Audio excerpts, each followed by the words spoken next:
Hello, hello, beautiful people of the internet. Hello, Squigs. Roxanne, it's me.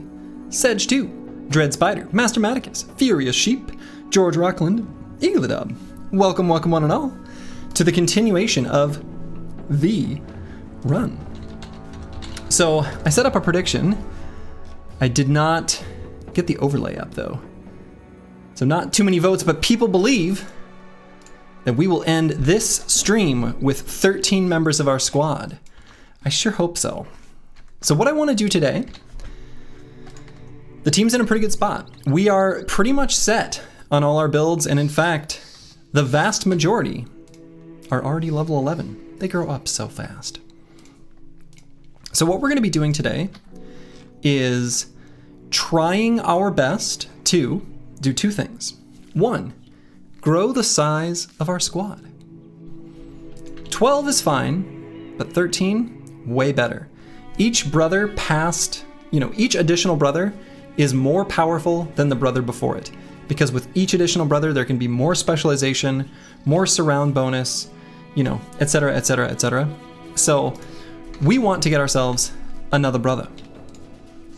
So what I'm going to try to do, our last event, I looked back real quick before I started the stream, was on day 86, where we saw some nerds down in the desert.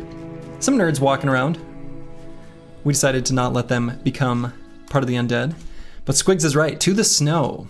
I'm going to take us up here, where sometime around day 90 we should get another event to proc.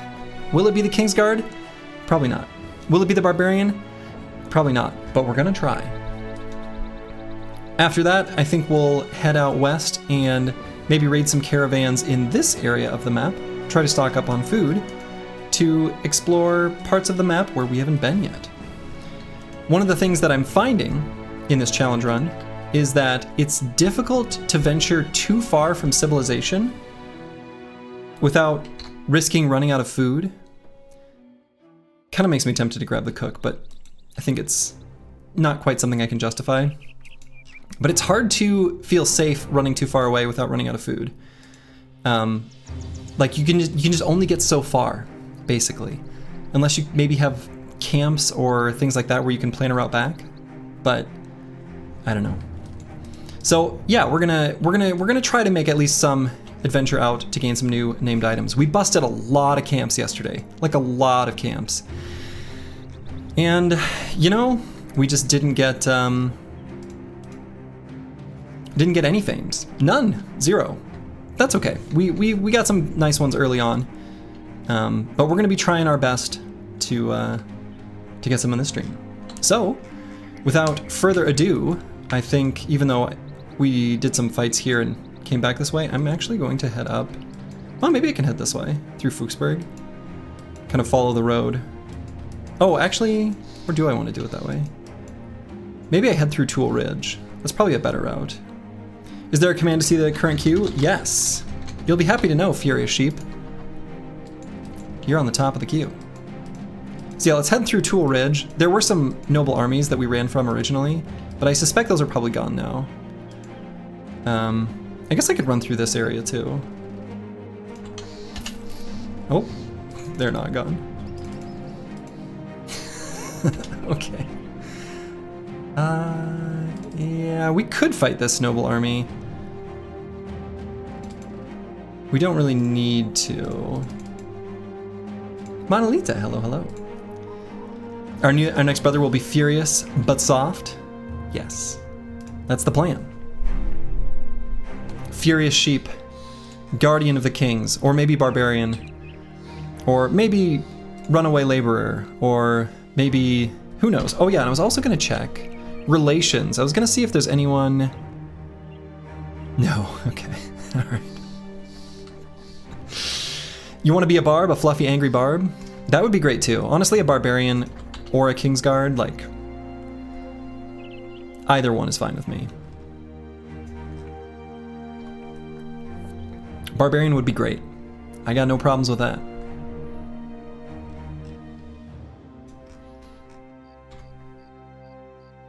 The Kingsguard is like exciting to me because I've never had that event proc. But realistically, a Barbarian would also be pretty much guaranteed to be incredible. From Goldhoft, not what we're looking for, but we're still gonna fight it. These are good fights for us to kind of whet our brains. How can you be a magnet without any ammo?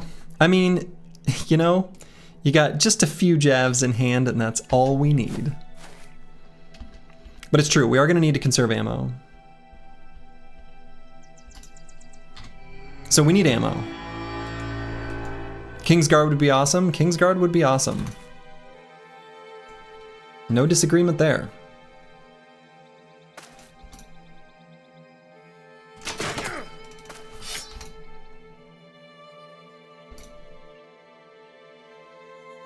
Yeah, it's pretty rare. The score is just 5. So each, you know, you can think of it like raffle tickets, I think is the analogy that I've used in the past. But there are very few raffle tickets in total for the events that we want. And plenty of other people entering the raffle. But we've tried and failed. But, you know, maybe today's the day. Let's hope.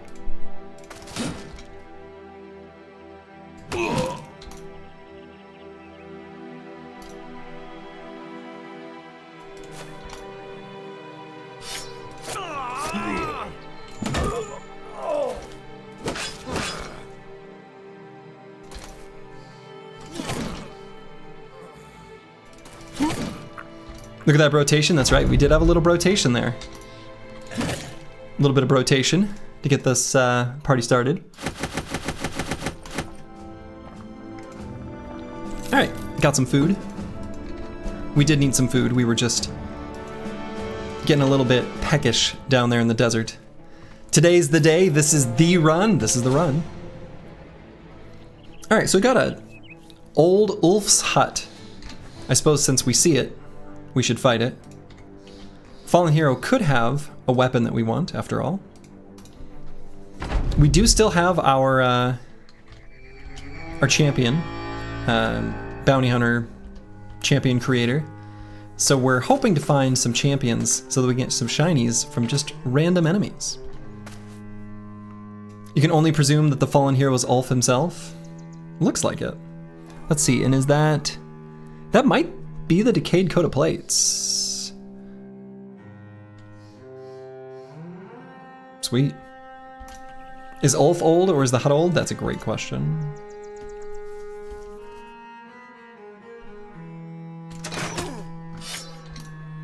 Okay, and we're gonna keep saving ammo. I'm even gonna have the Chaucer hold off on using his ammo for now. And I'm gonna bring Master Maticus down. We're gonna have the Fallen Hero get locked down by Master Maticus while the rest of the, you know, squad cleans up the zombies, and then we're gonna come back for him and, you know, give him the biz.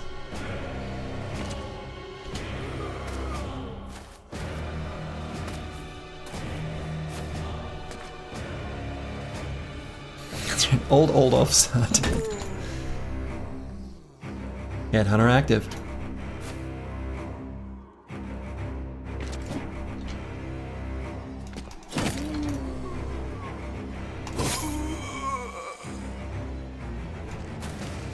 Little rotation there.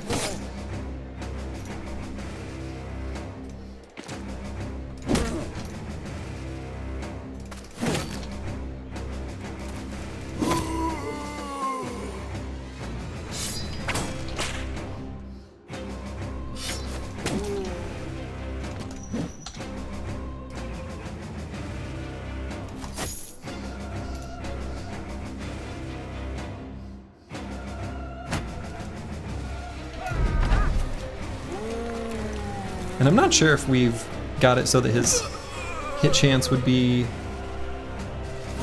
just 5% without also shield walling, so figure I may as well.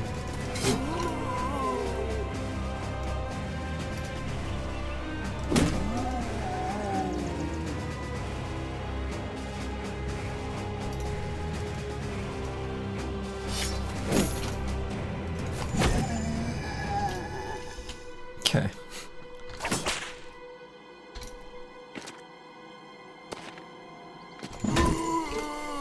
Bonk. Let's see what his hit chance is. Yeah, so it should be 5% when we're shield walling. No idea what it is when we're not, though.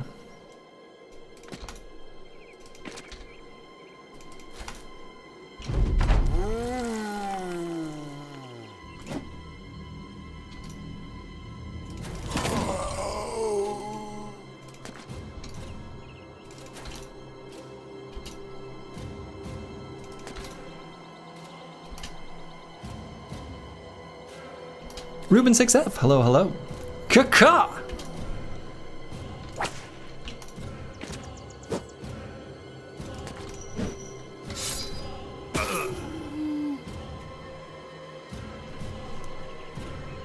Hit him for 4 damage with the bite. Okay. Alright, let's start the daggering, shall we?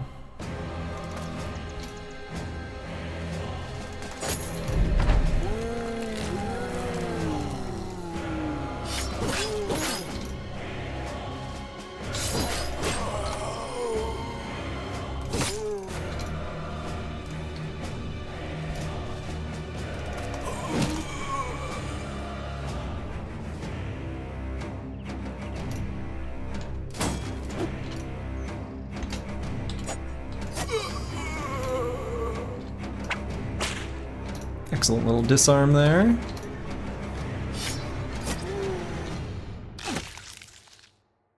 He does come with armor that's pre-damaged, which, you know, isn't exactly ideal.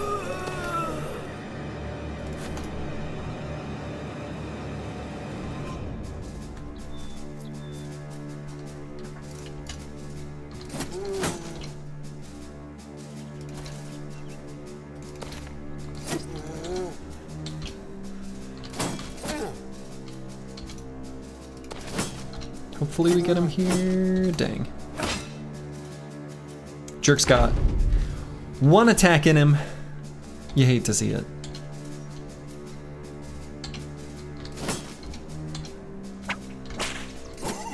All right. So it was, in fact, the decayed coat of plates. If we can find some tools, I think that's worth... it's worth fixing up. It's pretty good. You know, 260 is quite a lot. We do, you know, we want that. Otherwise, nothing else here is terribly interesting. The fighting axe is like, okay, but I don't think we're gonna bother using it. So yeah, our current tools situation, 32. Yeah, it's probably worth having a backup armor. We've also got this southern long mail shirt with padding, which is like fine.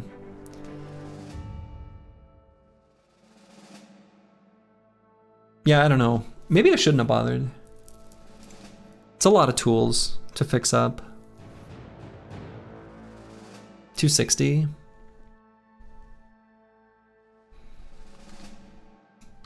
It's okay, we'll find 2 tool carts on our way north. I hope so. Jylef. Oh yeah. How many Battleforged bros do we have? 3. But you know, the thing about extra forged armors is that there's a few brothers that I think it is okay to have nimble and even without Battleforged still wear heavy armors in certain fights. We running scavenger? No. No scav. All right, so we're gonna take this fight for sure. Hello, Choppy Cat. Happy to take fights against the supply caravans.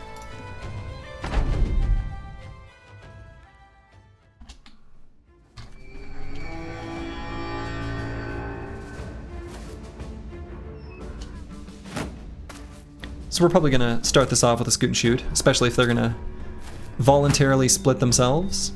Sounds good to me. I say let them. We'll throw one warning shot javelin. Yeah, no crossbows. No arbalesters in this little group of enemies.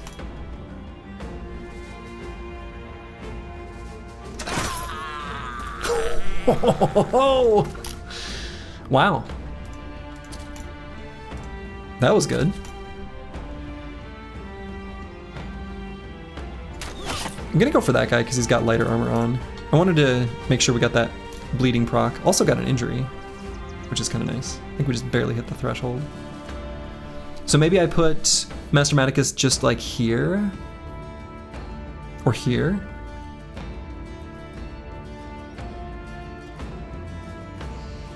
Yeah, maybe just there.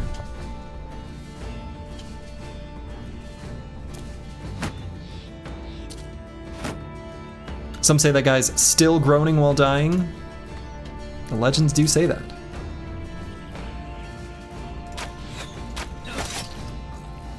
The Chaucer. The sniper.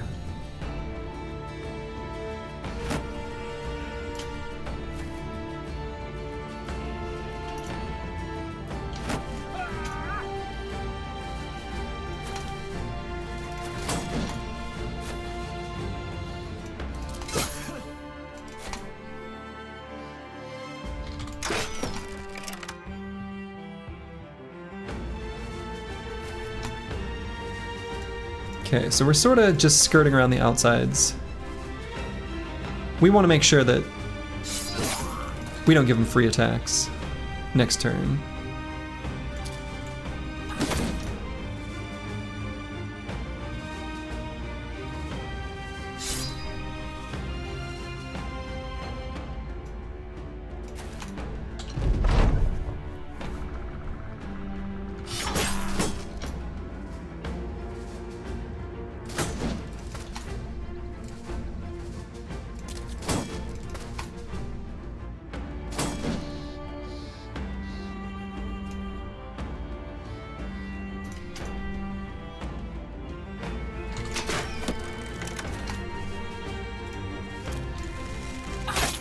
There we go. Got another one fleeing.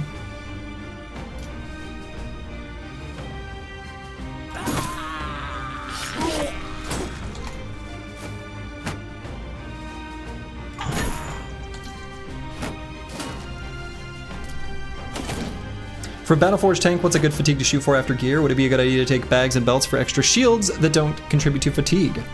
Or is 2 in the belt good enough? Aggie, a good fatigue to shoot for, I have the damnedest time giving specific numbers, like just in general, because everything is relative in this game, which I know is like a terrible answer for people. So instead of looking for absolute numbers, look at the bros you have and find the one like with the most fatigue or with more fatigue than the others. Anyway, so as much as possible though, is a good number to shoot for. 130 sounds like that's probably good. Now, as far as bags and belts, yeah, in a normal run, bags and belts is a great perk for a tank.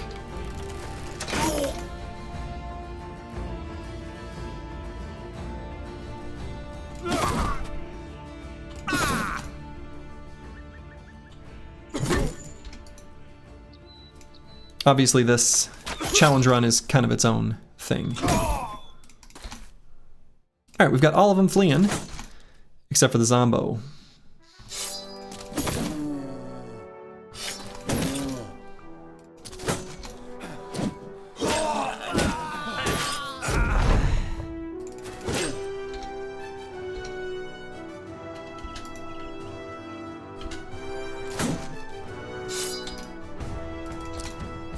Who I can't seem to hit. There we go. All right, pretty clean fight. Lots of tools. Pretty happy with that. I don't think there's any need for these arming swords. I might grab one. And I think these armors are too damaged for us to bother with keeping them as backups. Not delusional. Hello, hello. All right, Lost Guardian has gained his last level. What is this bro's last perk going to be?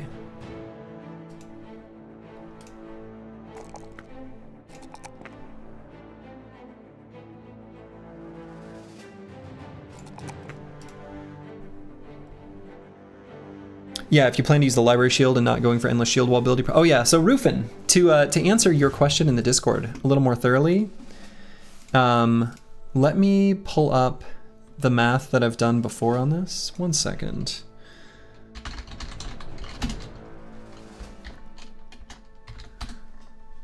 Oh, why can I not find it? I did the math on this previously. But it's -9 initiative when you're fully stammed out and positive 26 are the two numbers that you want to cycle between, Rufin. So when you're fully stammed out, so Rufin's question was about Ancient Honor Guard and Ancient Legionaries, excluding Ancient Honor Guards that are set as priest bodyguards, because they can be much slower than -9. They can actually get way slow because I think their initiative is lowered by something like 70. It's a big number. It's ensuring that they always go last to follow the priest. Anyway, the idea there is on that brother, you let them have really low fatigue when they're fully stammed out while they're getting attacked by Ancient Honor Guard. And you wait always whenever you're using Indom or Shield Wall. And then when you use Recover, your fatigue also increases your initiative in amount such that you are then faster than the fastest Ancient Legionary or Honor Guard, and you never skip a beat. You can have permanent Shield Wall and Indom up against those specific enemies if you can fit within that specific window. That requires a pretty fast brother, actually. So unless it's like a thief with quick, or you're using like a hyena pelt attachment, or using a cat potion, which obviously in this challenge run we don't have access to, you're never going to be able to do it. So our tank is definitely never, ever, ever going to be fast enough after using Recover, right? So after Recover, he'll go up, recover half of his fatigue after the 15 he gains from the start of his turn or whatever. Actually, no, because he's going to get attacked, right? So just half. Yeah, he's never going to be fast enough. Do you ever consider using footwork for your range brothers? No. It's not a very good perk, just in general. I'd rather just pull out a weapon. Okay, so last perk here on Lost Guardian. I think I'll probably just have it be Quick Hands. I think that'll be most bang for the buck. We're eventually going to give this guy a handgun, is going to be the plan. As he was going to be kind of a debuff gunner. And not a great one. Fearsome, we've already got Fearsome. So we'll grab Quick Hands. I think that's just the most sensible perk to choose here. So if enemies do close the gap, we pull out the Fire Lance. Why do I have Fearsome? Because it's like the best perk in the game. Not the best perk in the game, that's hyperbole, but it's really good. Making enemies run away is your win condition against most living enemies. Shoot. So this is our event. What a disaster. Cola wants to play some dice. Let's play. Let's roll again. Perfect. We won 25 crowns. I've had enough for today. All right, so that's day 89. We can try to stick around here till day like 93-ish. Maybe raid some caravans in this area for a little while. It's a little bit more passive than I'd like to be, but...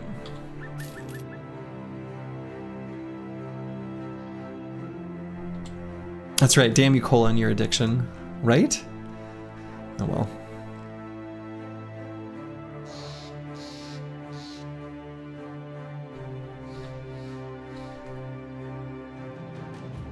Alright, so we've got a caravan here. Hello, Lionheart. This caravan could be really good if it's coming from Hawk Groob, which it looks like based on the footprints it probably is. Am I fishing for an event? Well, we just had an event proc on our way up, which is too bad.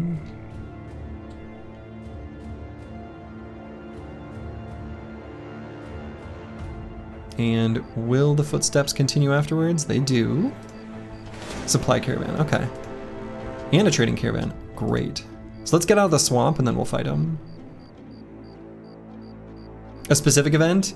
Yeah, we're gonna be fishing for the Barbarian or Kingsguard events, which have like essentially overlapping conditions. So I'm gonna be fishing for those two specific events. But yeah, I like Apples and Fruit's answer about building ranged as glass cannons. Like, you just don't need to do that, is the thing.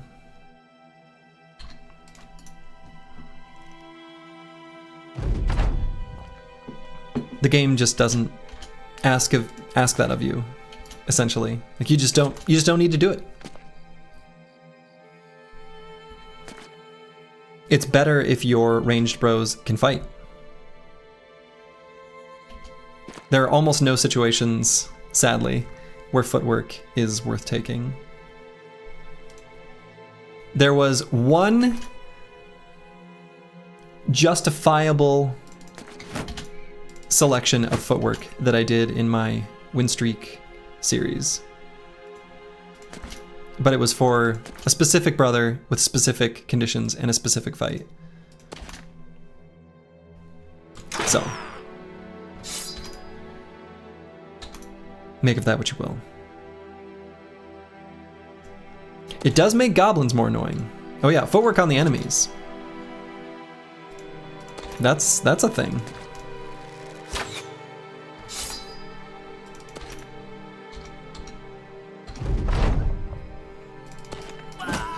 Pop the Chaucer. Welcome, welcome. Hello, hello. Free range, you take range attack, hit points, and fatigue every level. That way they can tank a couple of hits if something goes wrong. Yeah, that works pretty well.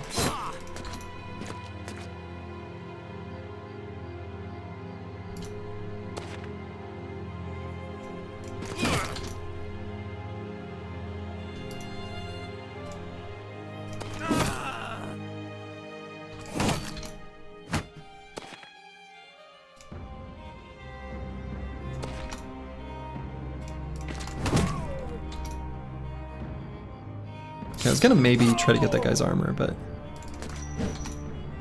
never mind.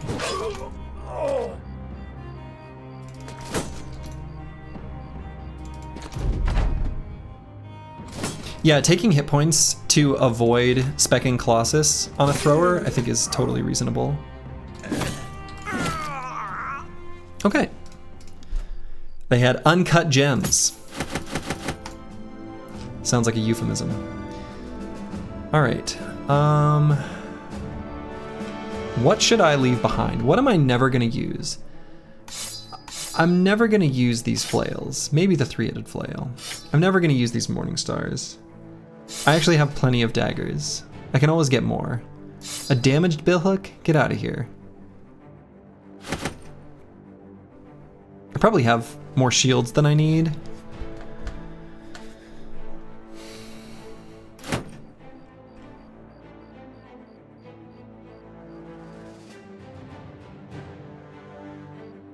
I can get rid of these 130 armors. Never gonna use those. Never gonna use this 150. Okay. Does carrying more slow you down? No. But I like to leave at least a few slots open just to make inventory juggling easier, and there's just random events and things that can give items.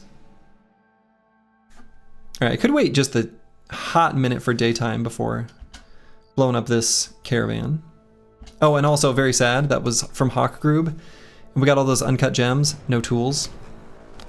Sad.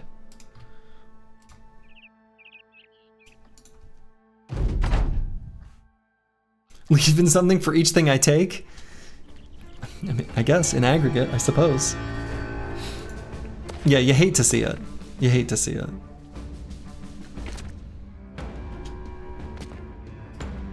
All right, so we're gonna scoot and shoot again. As we do.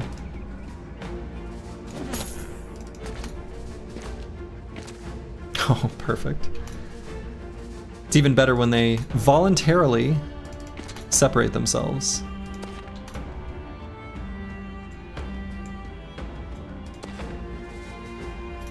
Time to go belly dancer hunting? Yeah, so what we're gonna do here in the short term is go for the Kingsguard slash Barbarian event. So we just had an event fire, which is sad and unfortunate.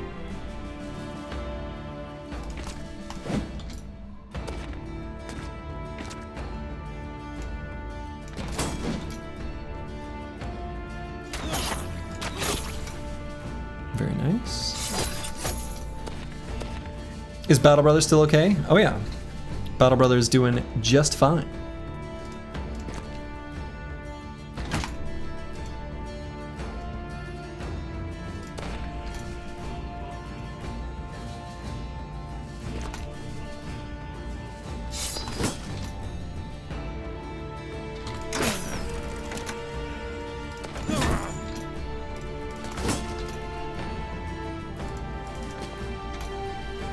Pikeman has the right idea, staying out of it. I know.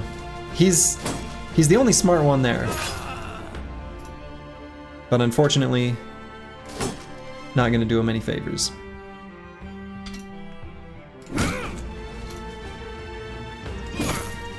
Ooh, Blade almost got the kill there. Very close.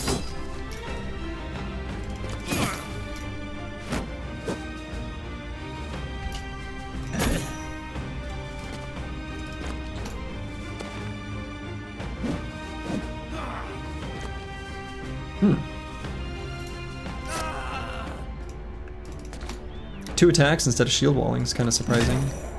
Oh, bad with maps. One-shotted him. Hit him right in the bean. Yeah, events fire every 3 to 4 days, that's right.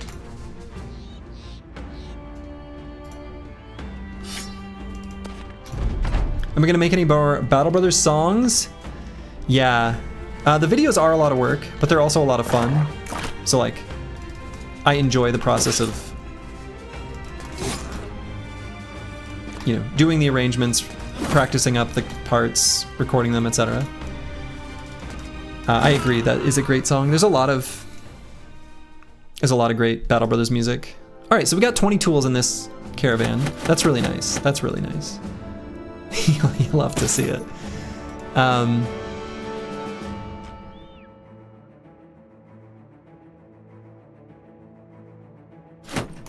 Let's replace a kite shield with a fully fixed up one. All right, so our last event fired was on, was it day 89?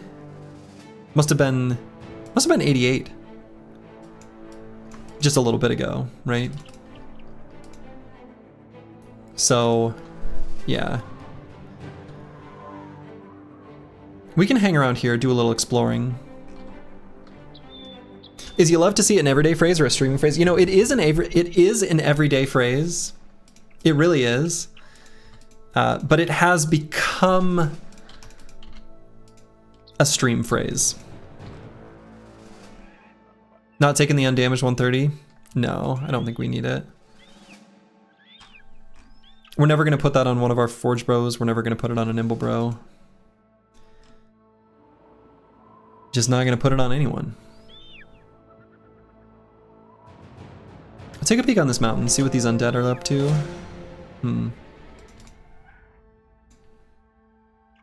Our bounty hunter has still not yet given us a single champion. Has the crisis started? Yes. It's trademarked at this point? Exactly, you love to see it.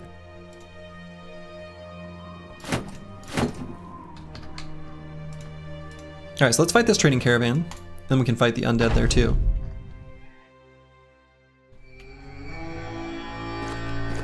Bounty hunter isn't pulling his weight? I know. What's his deal?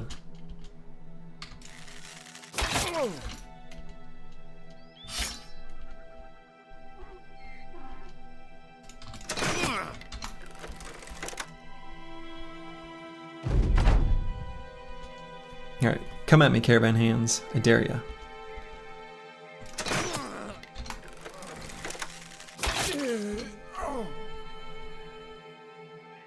YLTS? YLTS. I mean, I'm not the only person in the world that says that. It is like, you know, it's a thing. People say it. Where are those people? Couldn't tell you, but they're out there.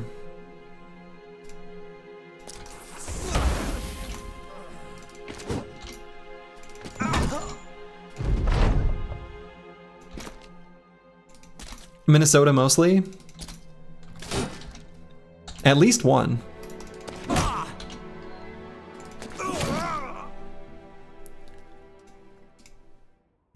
Those people are us and we're here. Excellent. YLTS.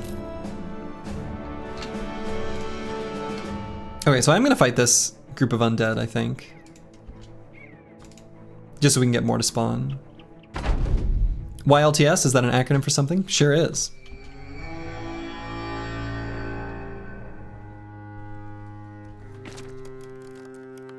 These fallen heroes and none of them are champions.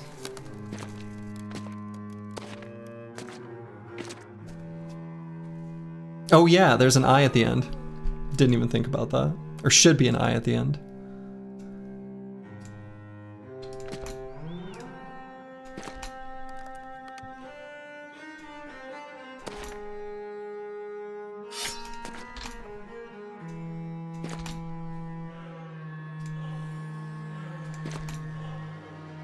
You long to serve? Sounds like a unit response in an RTS. Some sort of like, I don't know. Undead creature would say something like, you love to serve. You know, something like that.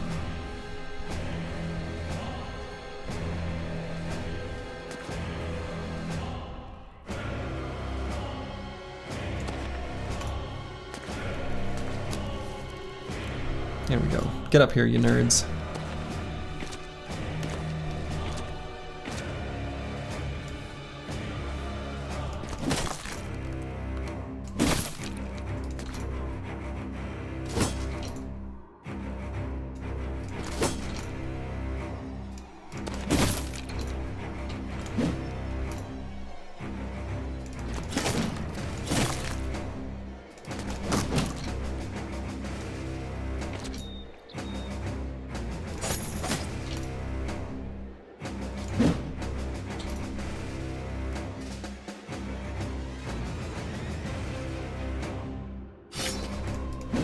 Get up, you nerd sounds like a line from an RTS as well. I could see that.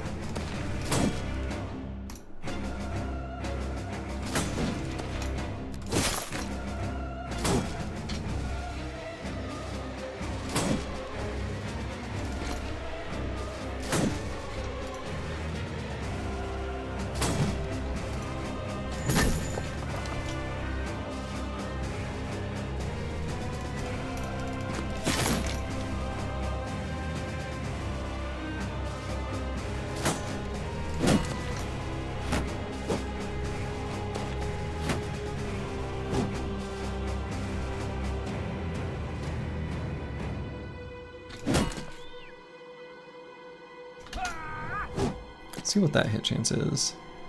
21, kind of high.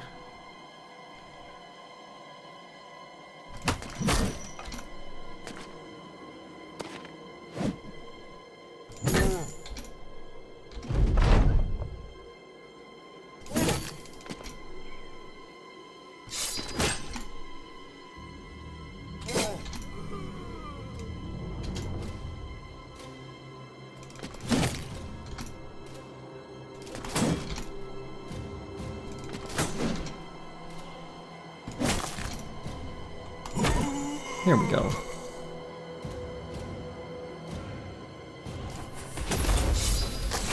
Bonk. Can't make out what's on top of those helmets. I think it's a lady. And in one hand she's got a quiver of arrows, and in the other it looks like a bag of wheat or something like that. Like a princess kind of. She's got like a crown, a tiara. It's kind of what it looks like anyway.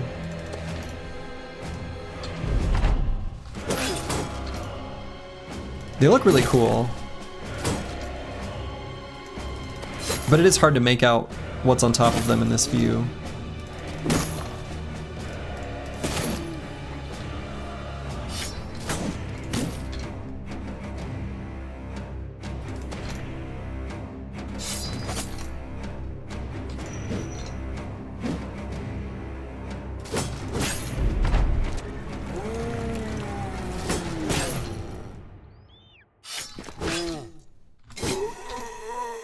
So much unnecessary weight on the head.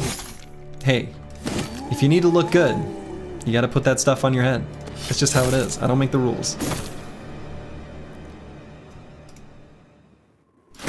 All right, 13 tools. The tools are nice.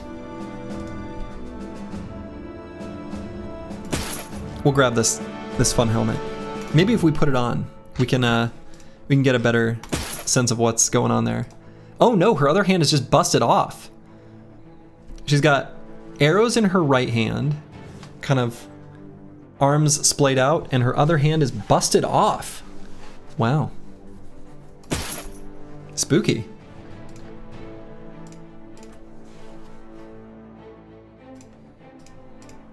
All right, Master Maticus is gonna take Lone Wolf as his final perk. And so we're at 86 resolve, multiplied by 1.1. That's not enough. We're gonna need even more. Even bringing him up to 90, or times 1.15. Still not gonna put him up to a amount of resolve that I feel cozy comfy against fearsome while surrounded, but it's a good start. What's my favorite decorated full helm? The swan. I love the swan.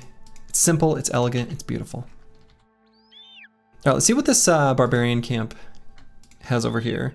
Last we checked it was like a bunch of chosen and it wasn't a very good fight for us. I'm worried that the way we have our team built right now, fights against big Barbarian camps might never be a great fight. This one's fine. Plethora of Reavers. I think I'll put the Sipars back out. I think it's a better balance than the Kite Shields, and I should replace this armor.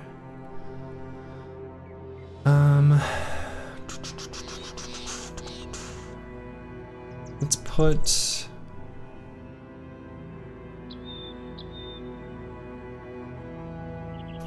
maybe this on. I think that's okay.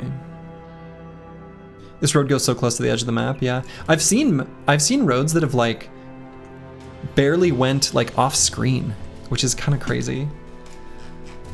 Actually, what I might do,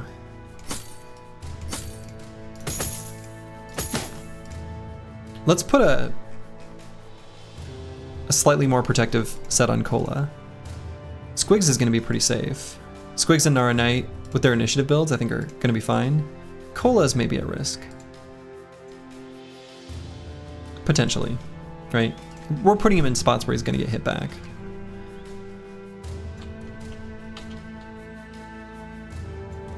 All right, so we're happy to do this one during the daytime, I think, while it's still dusk.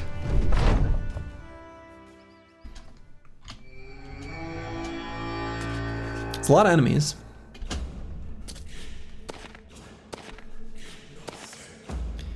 I think we're gonna probably scoot and shoot, except that they're gonna get some throwing attacks on us. Yeah, we want the heavy jabs.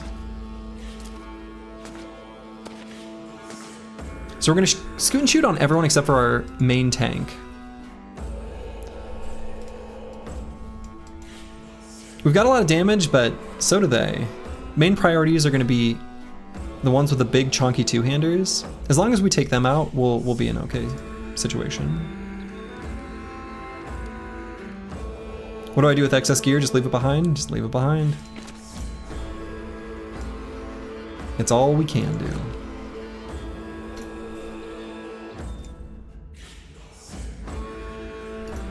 I could whip someone. Anyone looking nice and whippable?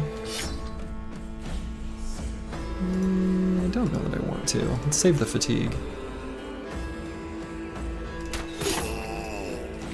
Not who we were aiming for, but okay. Monolithe, thank you for the tier 1 subscription. Much appreciated.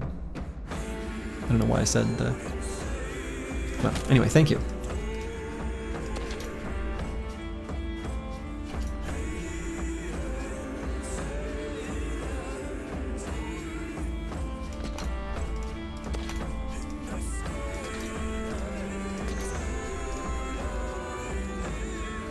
So let's shoot in here. So if I get Monolithe to... So,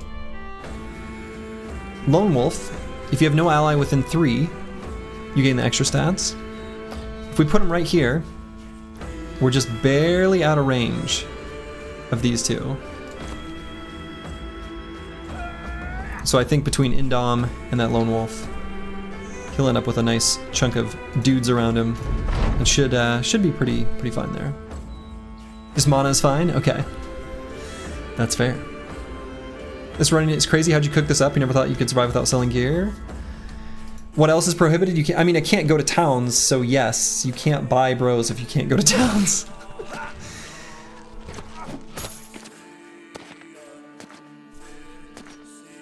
Hello, Grib.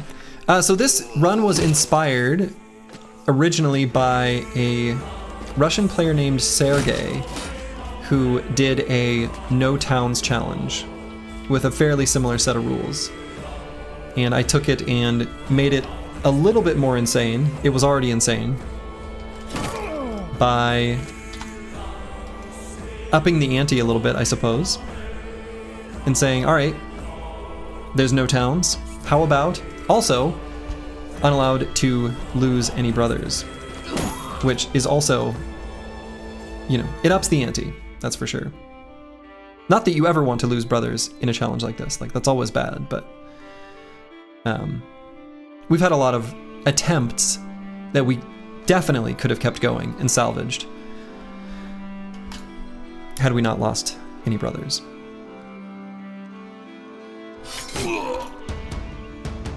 Alright, so most important thing is going to be fixing up what's going on here in the center.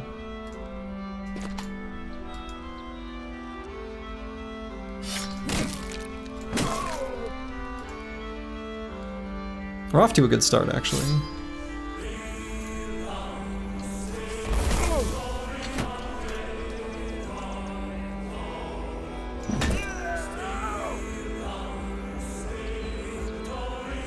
Let's see. I want to keep Master Maticus occupying these. I don't want to take away his Lone Wolf buff. I don't really want to let this Reaver off the hook to let him run up this way, but I also don't want him to attack Bad with Maps next turn, because he's got a hammer. I guess I'm okay with putting Bad with Maps here.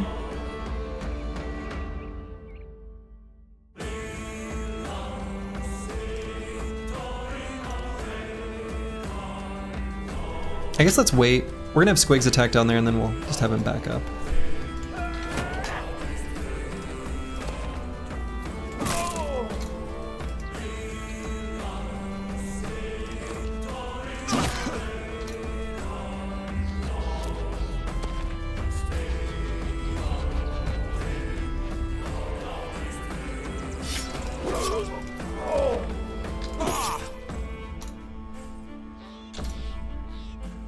Okay, that attack could hurt. We're gonna hope that it doesn't.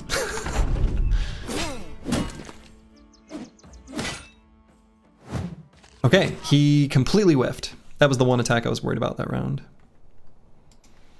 The adrenaline does, yeah, the adrenaline sound is really good, great. It kind of reminds me of the sound effects, like in the, it sounds like something from like The Matrix. Like going into bullet time, which I think is what it's kind of trying to express. It does it perfectly. It's very good.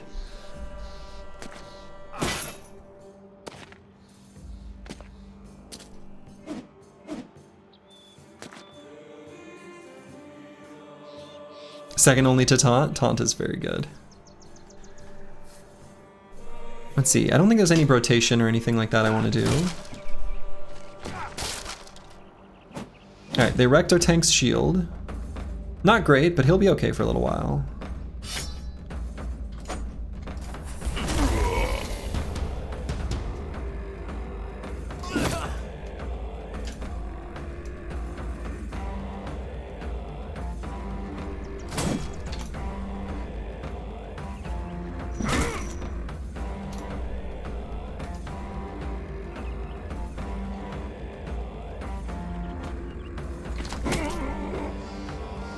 Nice stun there by the Chaucer.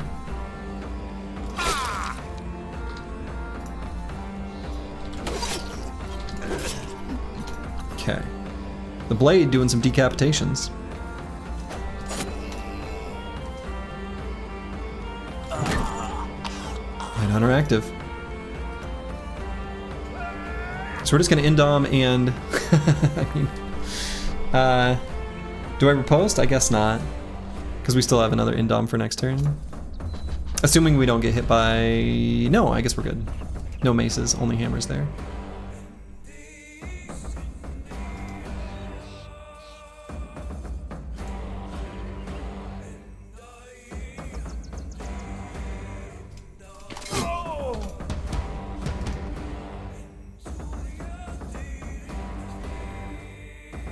Let's get another resolve check here on this guy. Perfect.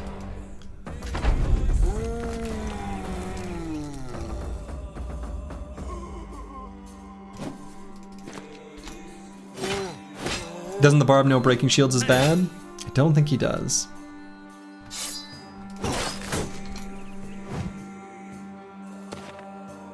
I mean, it is their best way to kill him.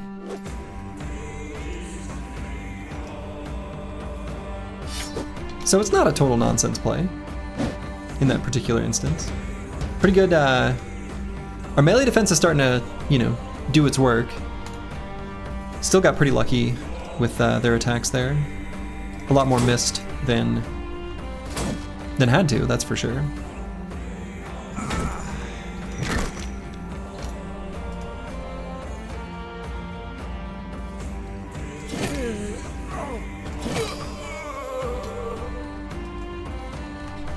Do they think they know you can't? You know, it makes you wonder. That's all right. Shields are plentiful.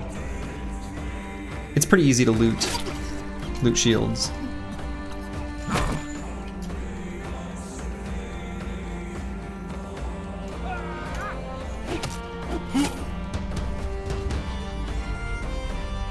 I guess knowing this was a fight against so many barbarians, I could have and should have brought another one. Oh well.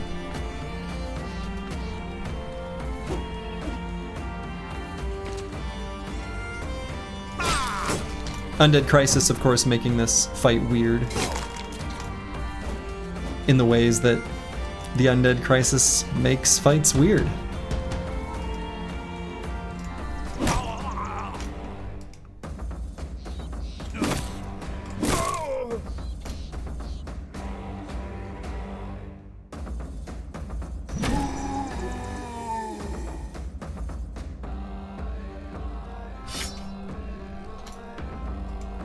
How's the drummer playing drums? You don't see drums. I think he's just out of vision, I think is what's going on there.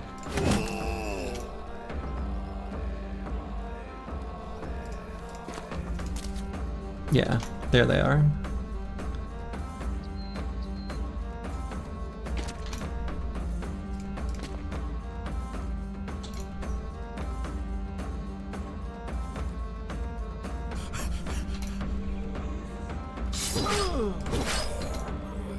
So this could be a bad turn for Master Maticus.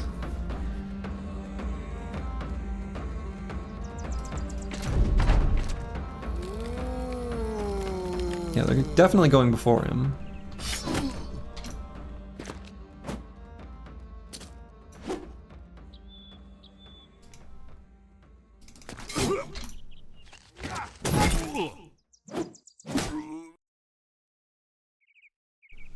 Yeah, okay.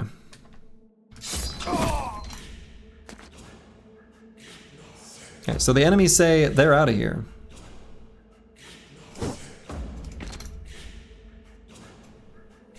I don't blame them.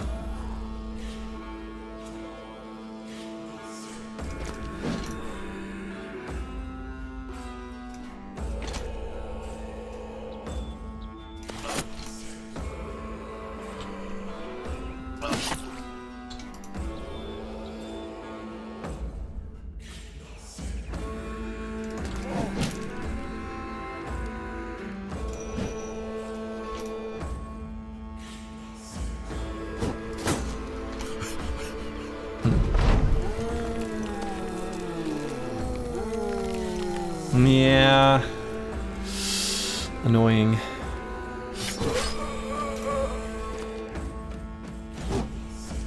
Especially when they rise up with big spooky weapons. But you always get a free turn. Like there's always a turn where they can't do anything yet. Let's push that guy back. If he wants to run, we'll let him run.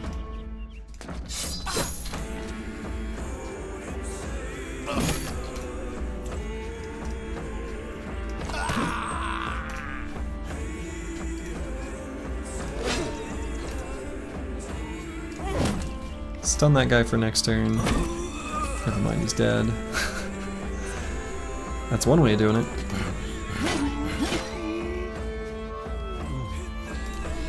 He stole my kill. Oh, he weapon swapped. Huh. I guess he wants to run away with the javelins in hand to taunt me? Kinda rude.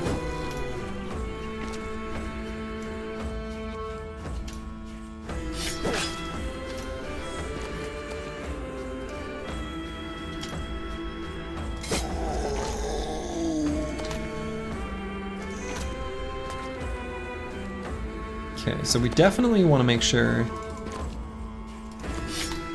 we kill that guy before he gets a chance to do anything.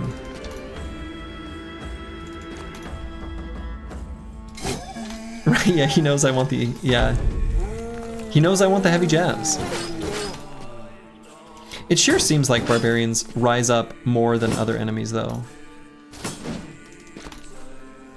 Like it just feels like that's true. I don't think it is, but it feels like it. Like that was a lot of enemies rising from the dead.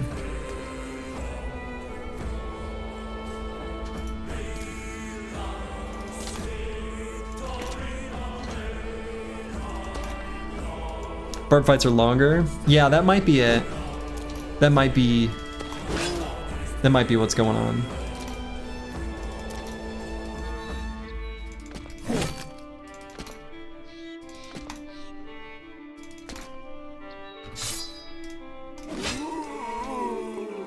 Alright, it's over. No shinies. Dang. But one nice thing about the biggest barbarian camps is that they always have a ton of tools and crowns. So at least there's that, right? So we got ammo, tools, a whole bunch of food. Alright, so we can leave behind a bunch of the strange meat. Food that's about to go bad, just in general.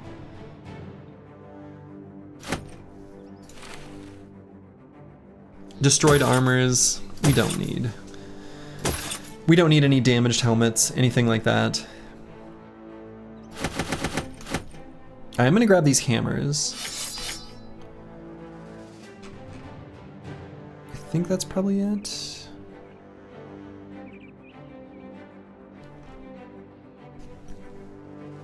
You've had archers die and come back as shooting zombies? I don't think that's possible, actually.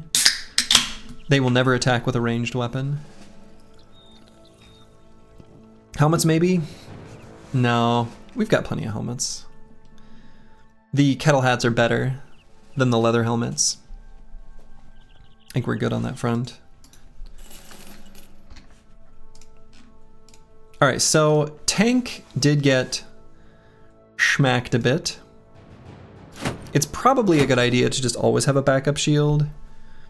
It's reasonable, it's not that big of a cost, an additional 7 fatigue. So let's go ahead and maybe give him this decayed coat of plates. We've got the tools.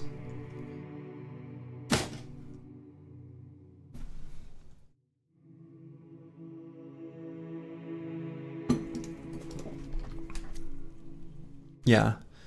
So let's get back to the road here.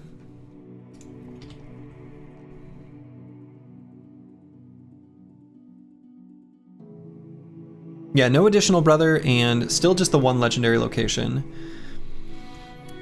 So the legendary location that gets us the sensor is not too bad and somewhat reasonable for us to do soon. All right, we're not gonna take that fight. And then the Barbarian Madman Icy Cave is also like a reasonable one we could do in the near future.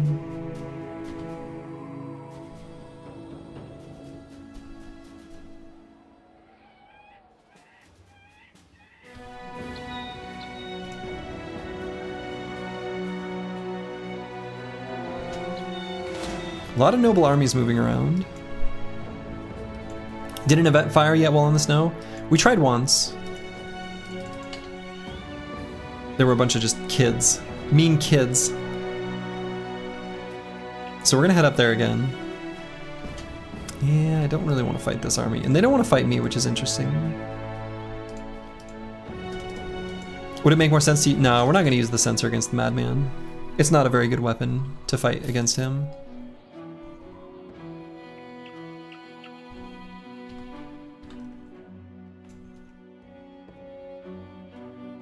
It's not a terrible idea for us to use the Berserk Chain against the Madman. It's like okay. It's not great, but it's okay. So, that's a potential option. I don't know.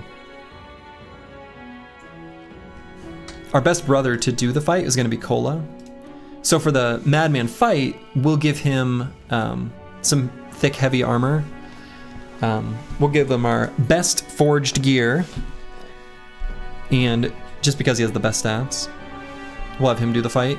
Ideally, we get a two-handed flanged mace. So...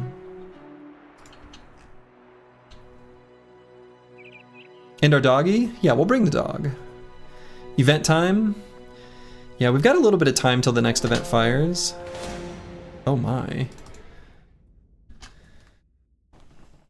Yeah, some of these noble armies that are moving around the map during the crisis are unfortunately too big for us to fight safely.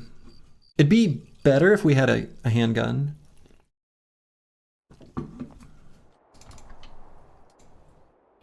Yeah, just one knight. We like the knights. Like if there was a smaller army but they still had the knight, we'd be pretty happy to try to fight him. But...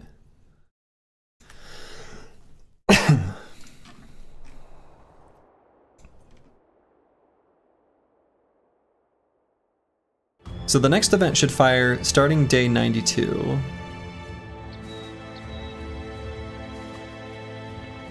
So it could be 92, it could be closer to like 94 though.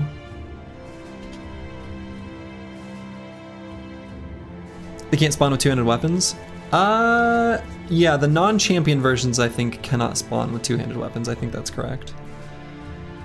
I could try to lure them up this way and then get back to the road. I think that's an okay plan.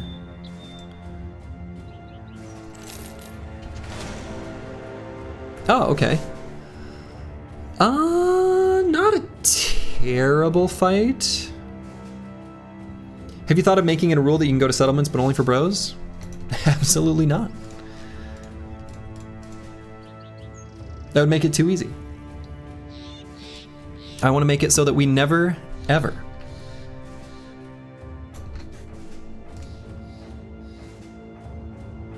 enter a single town.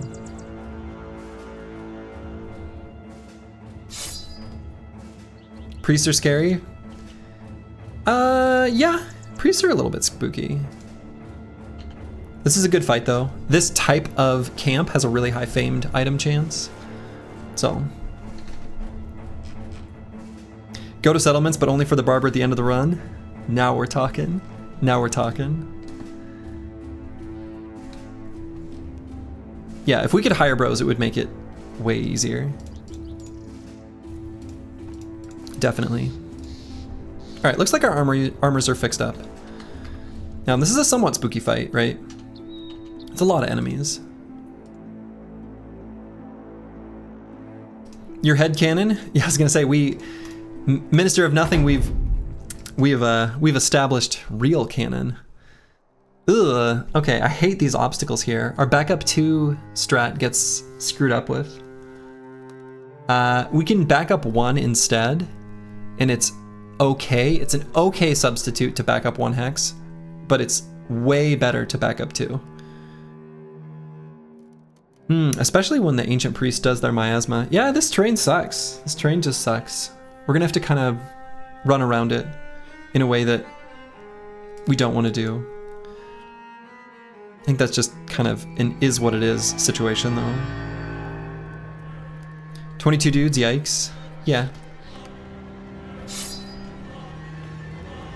It's a lot.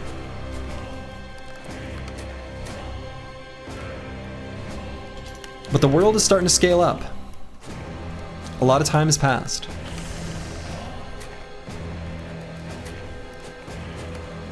Yeah, the honor guards are going to stay back with the priests, exactly. So, backline here can go down this way. This guy can go here. Lost Guardian can just run up there. It's a lot of enemies.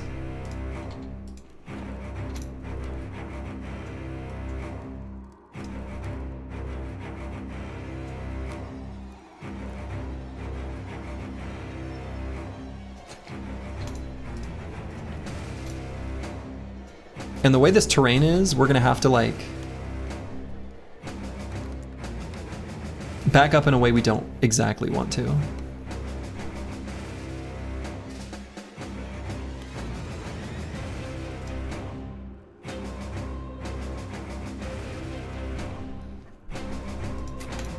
And in a way that separates our squad slightly.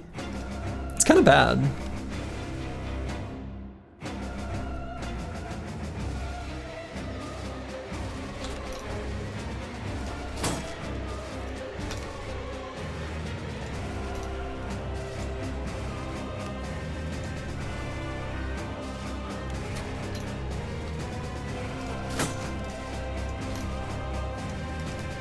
So let's get bad with maps like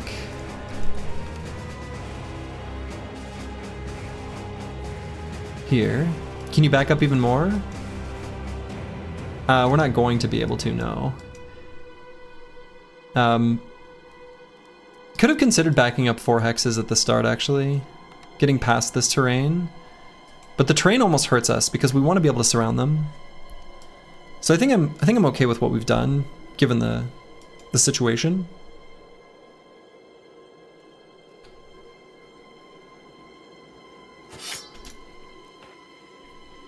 So then Master Maticus will go, we could put him here. And again, this gives him Lone Wolf. It's a somewhat spooky place to have him.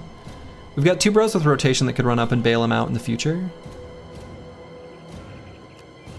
So we're gonna make sure to kind of hang on to their fatigue. The pikes are scary. I mean, all the enemies are scary, yeah.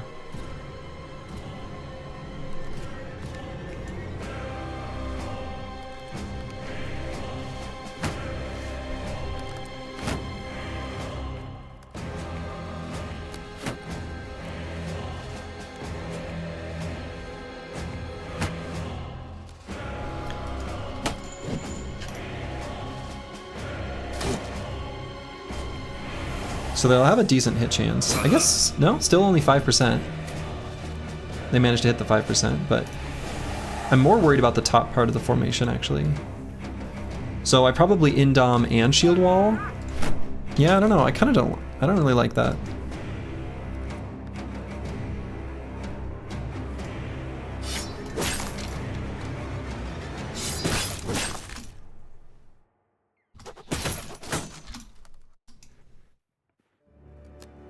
We're not going to move any closer, at least for now. We want to make sure that he is always with his Lone Wolf buff.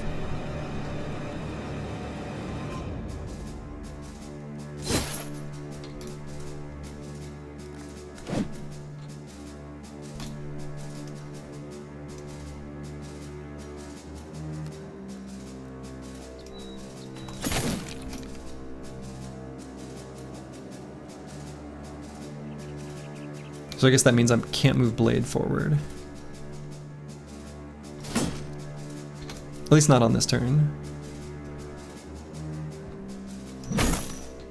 Oh, that's so close to a kill.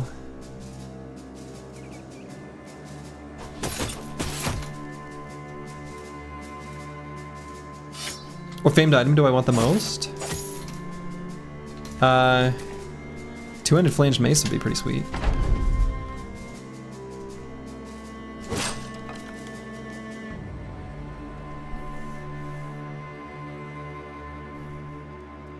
Let's leave Squigs right there. Leave Nara Knight there.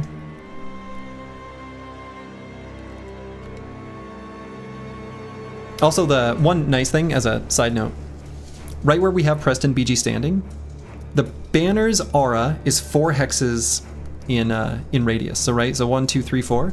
So we are giving Master Maticus the For the Company buff, which is actually super important right now. Despite how high this seems, boy, can that fall fast. Anyway, so we're giving him that buff, but he's still just out of range of the Lone Wolf one, which is slightly smaller, so that he still gets that stat bonus as well. Tank practicing for mono, yeah.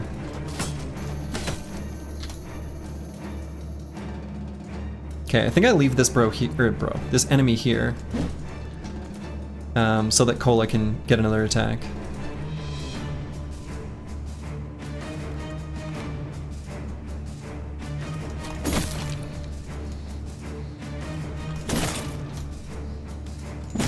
There we go. That's what I want to see. That's what I want to see, Cola.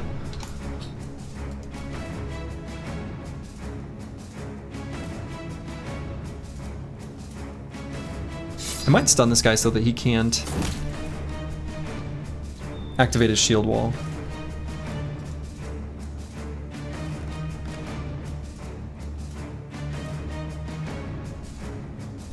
I could wait on 1220. Let this guy shield wall and then push him to cancel it. I'm kind of tempted to do that, since we're not going to do much damage.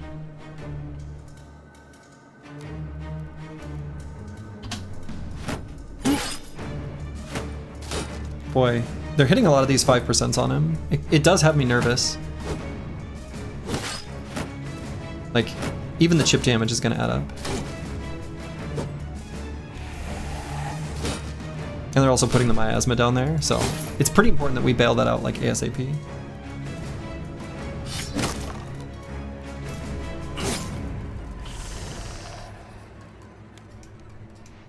So this is going to be our recover turn.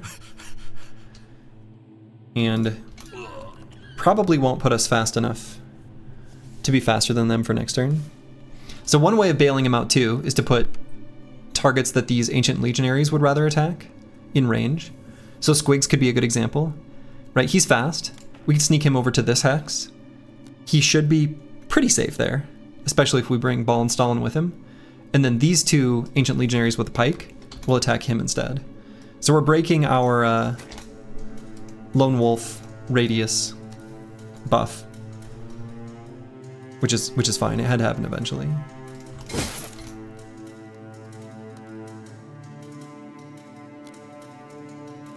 Now maybe I am tempted to just attack this guy. No. Screw him. And if we go here with No Man 1220, this Ancient Legionary should attack him instead. Are you still afraid? No. Which actually, that's really good to check though.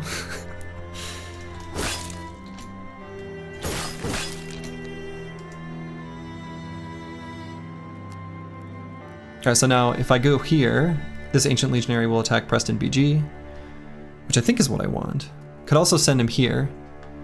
Then it'll be this Legionary and this one. That might be too many.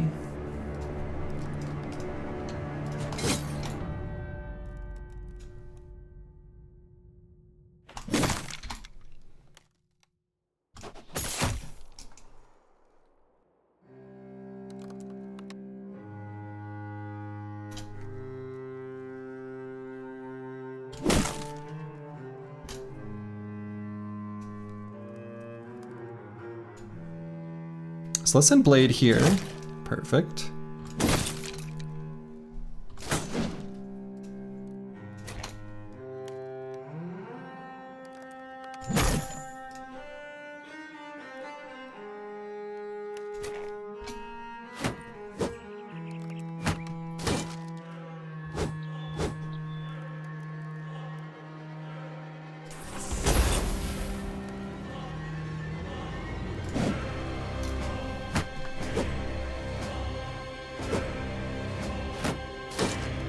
Okay, pretty lucky there on those attacks. Wow. Really lucky, actually. Horrify! Rude. Boy, fastest way to kill this guy is probably just to pull out the dagger. Alright, that way we can get up here for next turn. So, I think we indom. Do we also shield wall? I think maybe not. That way we've still got something in the tank for next turn after getting some attacks. So if we use 20 fatigue, we'll go up to 66. Yeah, I think we'll get stammed out by receiving too many attacks.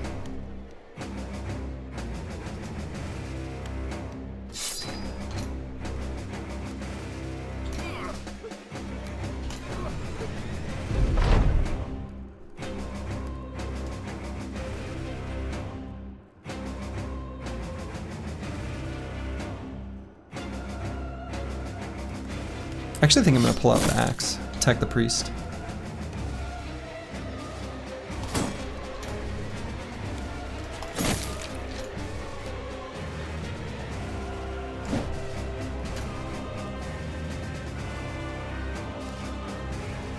Ooh, I've got a plan. For Cola's turn? Oh my god, check this out. Alright, so we're going to attack here. We're going to step up here. Shit's going to happen on Cola's turn. Just you wait. Just you wait. Just you wait. This is very exciting. This is very exciting.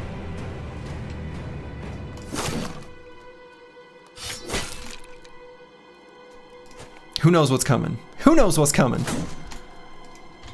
Boom. Round swing, let's go. All right, we got Thresh. Hell yeah. Let's go.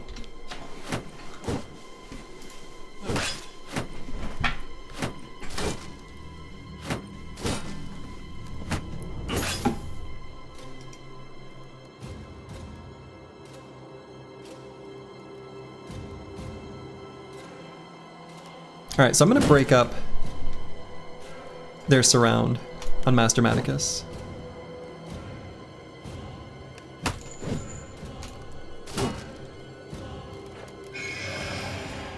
Ugh. Big Horrify there. That sucks.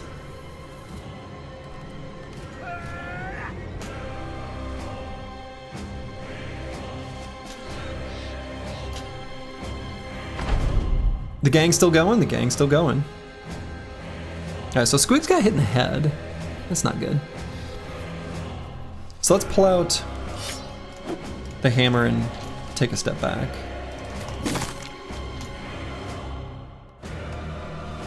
Could bring Preston BG down, get closer to where they're doing the Horrifies.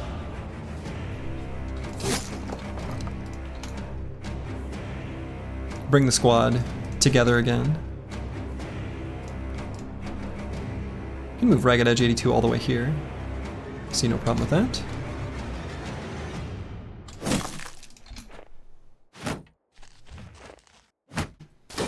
Is this the fight? It is a fight.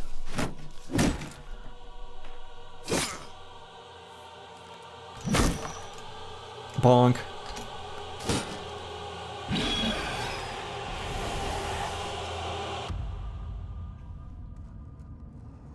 Alright, I'm gonna shield wall to set up Ragged Edge 82 to hit this guy next turn. Or shield push, not shield wall. Or Cola. Could just be Cola. We won't see mono for a month? It'll be a little while, yeah. And let's bring Cola here.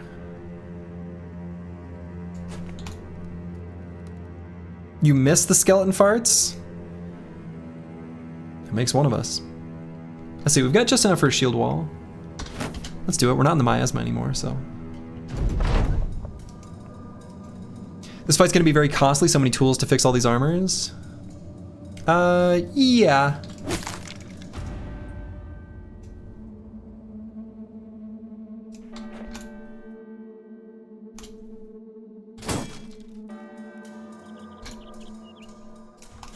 You're not wrong.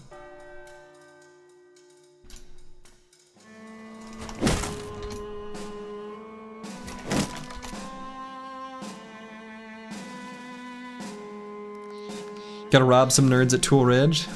Hell yeah.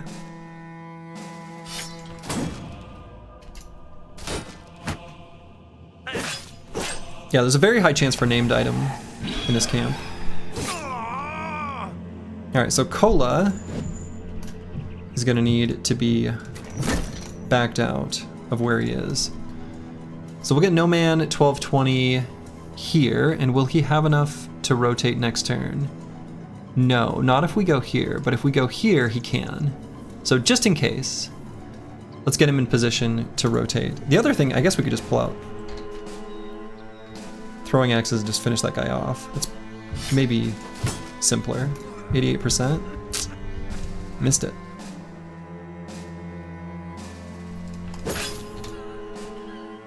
Other way we do this is just hit him. We got a 1 initiative bro up there, so.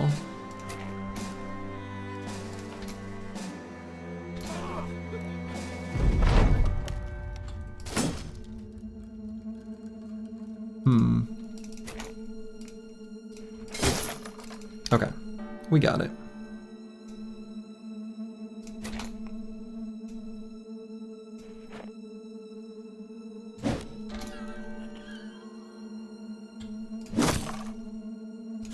Ball and Stalin, bonked to the priest. Took him out. Let's see, this Crypt Cleaver, we don't really want him to hit a Nimble Brother.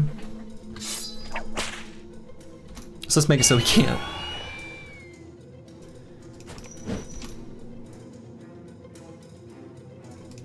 Sword Lance, yeah, so we can get a Reaper's Scythe, but you know, Sword Lance, same difference.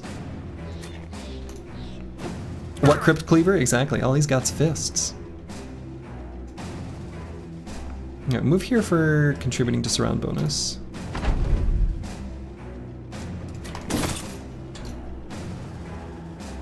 Preston BG can stand in the miasma. He's got plenty of health. Oh, come on.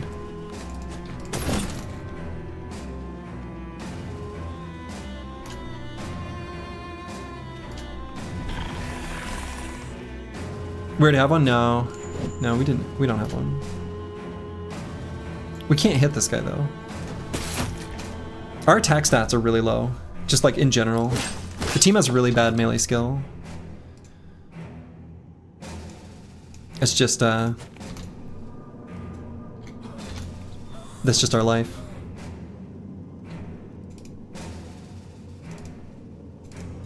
Oh, we don't have enough fatigue.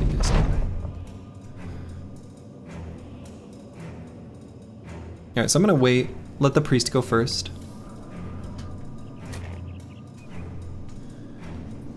Might be able to catch out this honor guard. Do I even want to? Maybe not.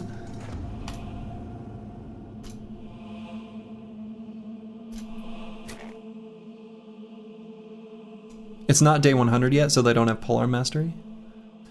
So he does not get an attack.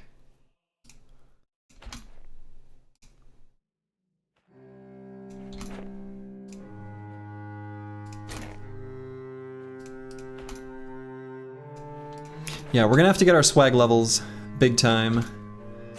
Big time gonna need swag levels.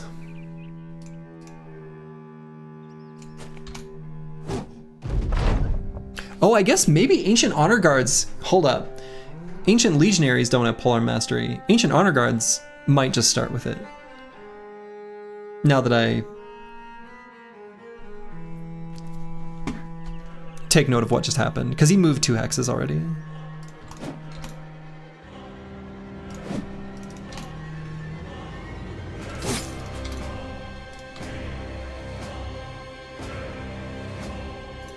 That could have gone a lot worse. That could have gone a lot worse. So let's see, there is a way we can get bad with maps into the fight. It's a little goofy. But then it, let's see. Dang it. But then Ragged Edge, okay. I was gonna say I could rotate here, here, here. Actually, I don't have enough fatigue to even to do that. Never mind. All right.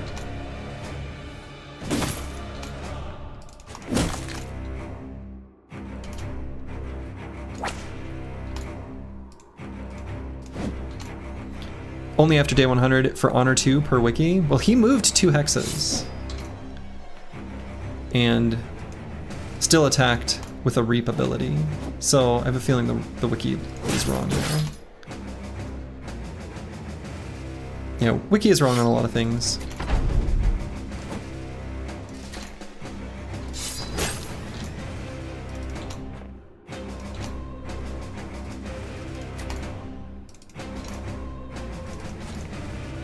Alright, final Ancient Honor Guard. Get over here, buddy. Get over here and die. Wiki's never wrong. I got bad news for you.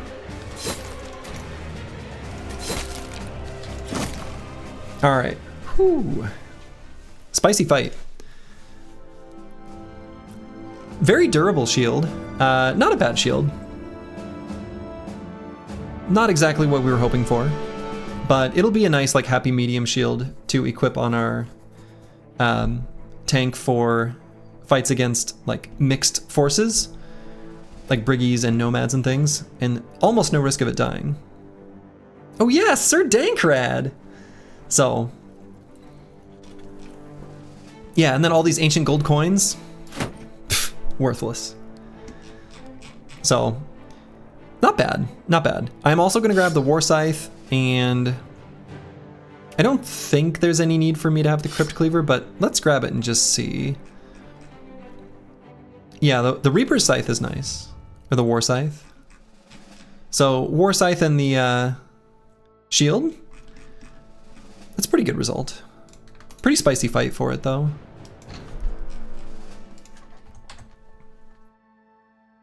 So we're gonna need a little bit of time to heal up after that. Probably am gonna fix up the Southern Mail shirt. I think that's worth fixing up. And we're gonna replace this armor. Maybe just straight up with that one. Let it heal naturally. And then we'll replace this set maybe with,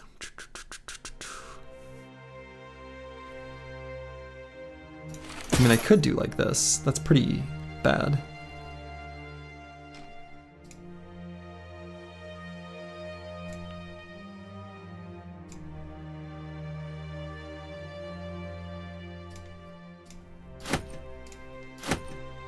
But we could put that there. This here. I think that's totally fine. Yeah, so the Reaper Scythe's gonna be, I think we're gonna give this to Ballin Stalin, I think is gonna be the plan. And we're just gonna replace the billhook straight up.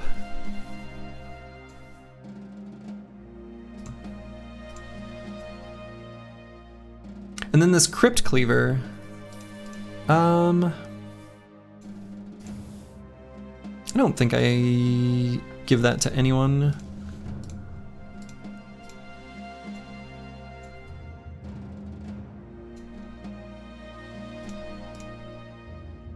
Crypt Cleaver is not quite as good as the two-handed scimitar, so nah.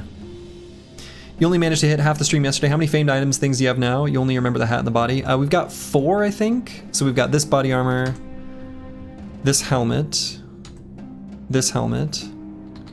and then the shield that we just got. So only 4. We busted a lot of camps yesterday and got 0 fancy shinies.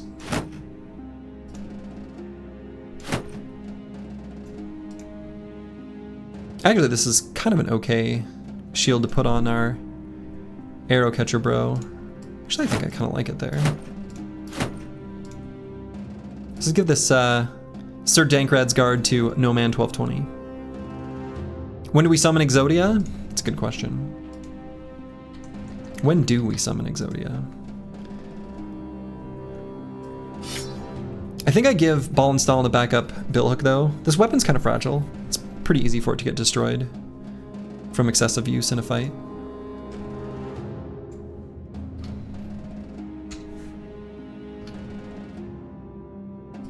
Okay, and we had an injury too, right?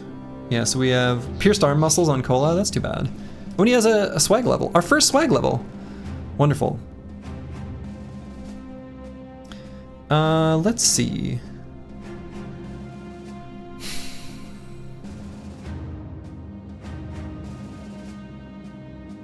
So I could bring his hit points up to like...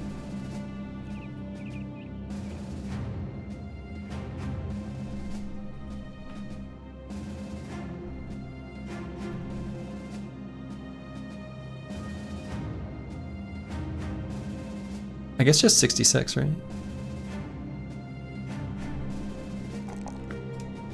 No. Wow, I really failed to do math there. Yeah, so if we bring it up to something that's divisible by 4, we get our extra bonus 1 from Colossus. I think 82 is like a little bit low. So does the weapon lose durability on attack or on hit? So it's when you hit armor specifically. Is Cola gonna 1v1 the Madman? Yeah. Let's see, how do we avoid this? I was hoping they would chase me further this way, but the terrain is making him go that way. That's fine, we'll just dip here.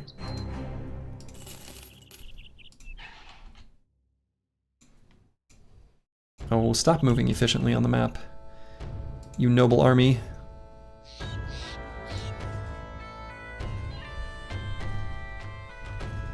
A little nervous about this path.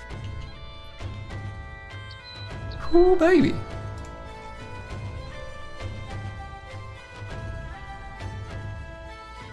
Didn't expect the game to make sense with durability. Wait, what is this one? Oh yeah, shoot. Wild man on the road. So unfortunately,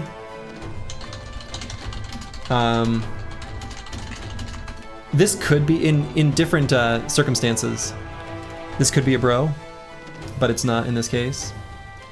So if we do I'll send a man in, there's a 20% chance of getting a brother with a missing eye. So what would be the chance of that being bad? There are 3 bros whose melee or range skill we care about. And of those 3 bros, so that's 3 of our 12, right? So that's 25% of our squad. 20% of 25.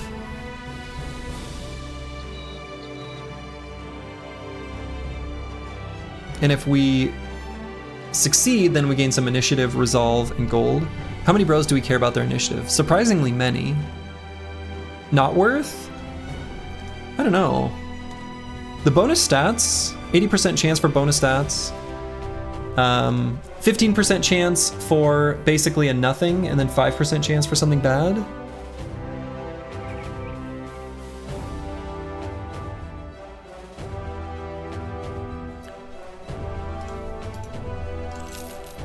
Easy. All right, Ballin gains some stats.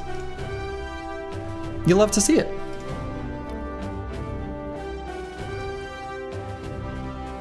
Two initiative and a resolve. YLTSI, that's right. Yeah, you can't get a bro from that event with the brothers that we have. So day 92, we procced an event. We're not gonna stick around here for another 4 days. We can't let the map scale on in our absence. We gotta get out there, we gotta take fights.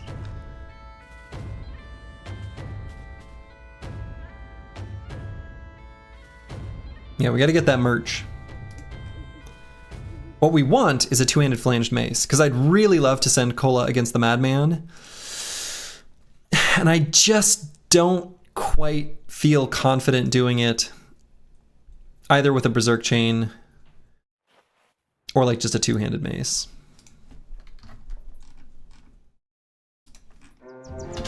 Oh, okay.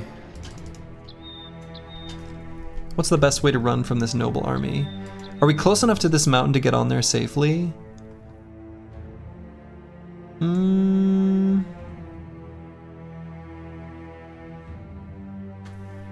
Might not be. Thank God we didn't get telefragged. Boy, that would have been sad.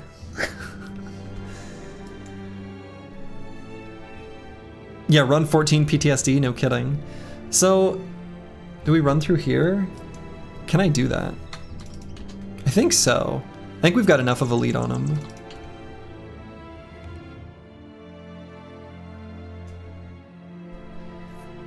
So we move real slow, but so do they.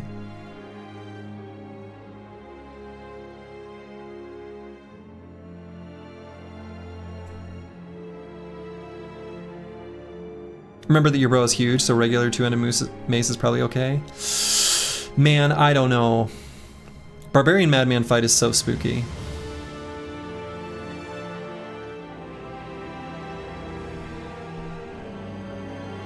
There's a separate monster for Bodyguard Honor Guard and regular Honor Guard, which causes difference in Polar Mastery. Oh, okay. Tattoo. Yes, they are separate entities, like in the code. The bodyguards and the non-bodyguards, because they have different like initiative values, as I was mentioning earlier. And yeah, I wouldn't be surprised if they have different masteries. Hypergig, yes. The team lives. Yeah, I don't know. I mean, obviously with this injury, we're not going to do it, but even without, I want to have as big edge as we can. Now that said, you know, doing the Barbarian Madman fight then unlocks the Idjarok and gives us 2 incredible armor pieces. So, we're out of ammo, yeah. We used a lot of throwing axes in the fight against the undead there.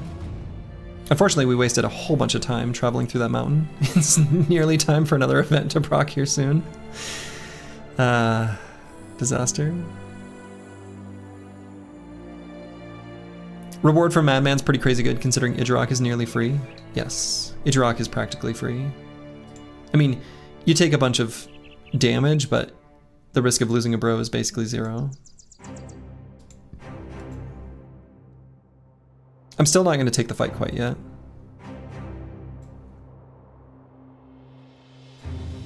I'm nervous. I'm nervous about it. I mean, obviously not right now with this injury.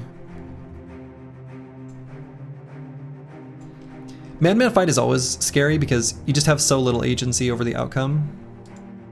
Like, you know, other fights on the map, I can use my big thinky man brain and choose to do things that are smart or see problems before they arise, come up with alternative plans before, you know, those low percentage but possible negative events come up. We did that a lot in the last fight, right? But against the Madman, like, you take your turn and you attack. Then he attacks. Then you attack. Then he attacks. Okay, Ancient Statue. That's cool. The team actually needs the mood boost, so we're gonna go ahead and visit it. In the Win Streak series, I would leave this so that we could use consumables before doing the Monolith, which was our capstone fight. In this case, well, we're never gonna use consumables. Have I seen the Madman cheese set? Yeah, I've seen it. I know what you're talking about. That one is in my conditions of like things that are obvious cheese. How much gold did the cartographer give you? It should be a bunch. Legendary locations pay double, and it's based on just their distance from the nearest town. What's the cheese? You can use so if you have a super heavy weapon, you have to have Pathfinder, and then something that makes you slower, or bigger, chunkier. Berserk Chain works. And then you can either use like a sling or a goblin pike, and manipulate the fact that he doesn't want to close melee when he otherwise could. And you just slowly whittle him down. It's pretty creative. Yeah, I mean, it's creative. All right, do I want to see what's in this camp? The Sunless Keep? I think I do. Again, this is that same type of fight as the previous, and the famed item chance is really high. Cola got over his injury. YLTSI. Maybe Madman fight was meant to be a puzzle fight all along? I don't think so.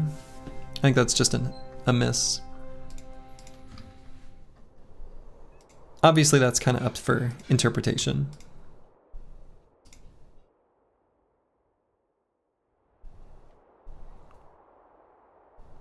Plethora of ancient honor guards? No champions? Come on. A plethora of things that could be champions? Bounty hunter, what are you doing? That's not too bad. It's kind of bad. How fine is that?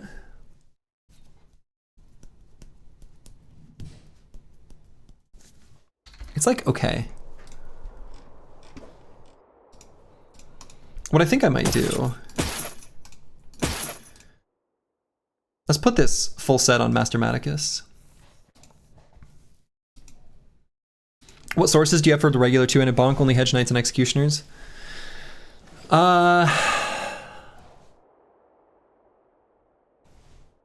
Probably that, yeah. In normal runs, the Madman puzzles to build a Spear Bro? Yeah.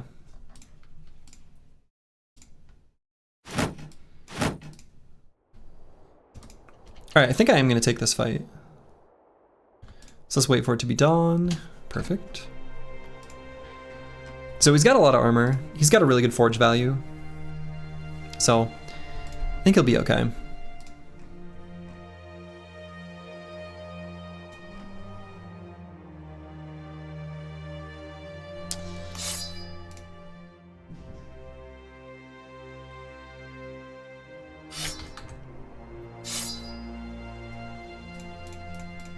So we'll have to be a little careful with Ragged Edge 82. Did you have any deaths to the Madman on the win streak? Sure did.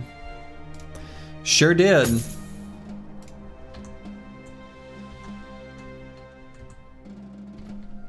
And they were ones that shouldn't have happened. We had one where we had a Swordmaster who was cracked. Absolutely cracked. And just got unlucky. So.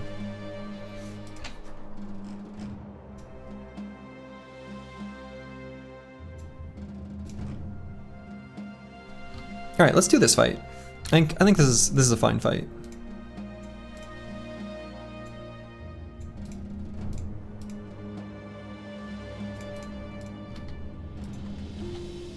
Again, a little sad that there's no fancy shiny here. There should be. I'd like for there to be.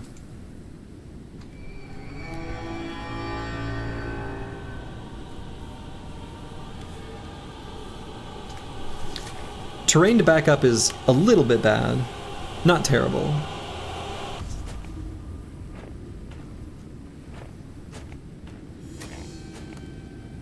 At least we got a supply of sword lances. We get a supply of sword lances, yeah.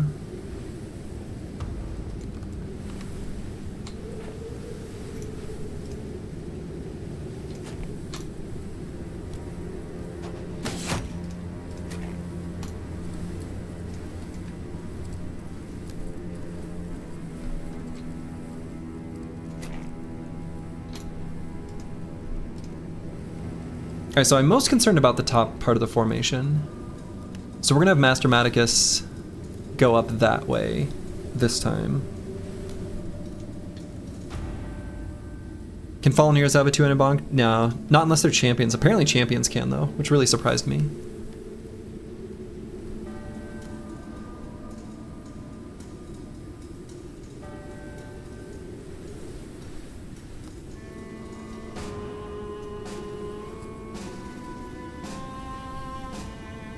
So I want to put Mastermaticus like here.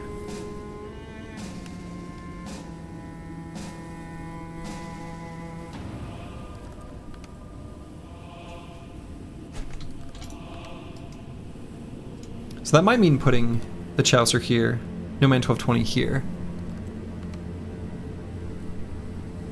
That way we keep the separation. I feel like that's probably the play.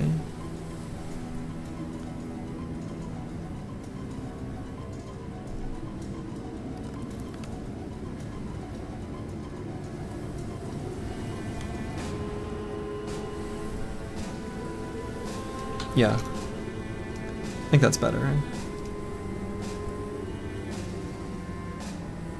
Our flail here is kind of wasted because they don't have a...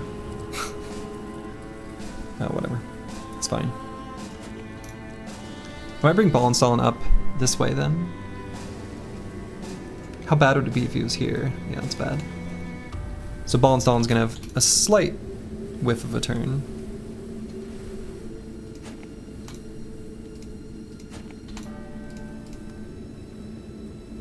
Perfect.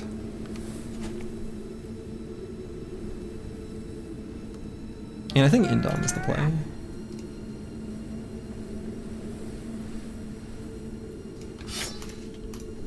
Hey Suze, you want to see? You need to sit up here. Hop on up. We've got a bonus little Susie here.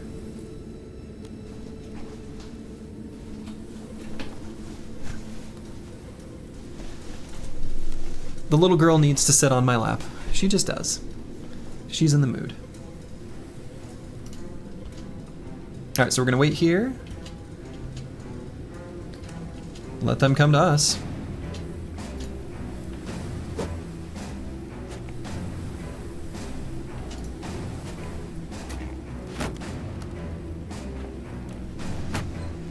So them getting tripped up on our tank is pretty important here.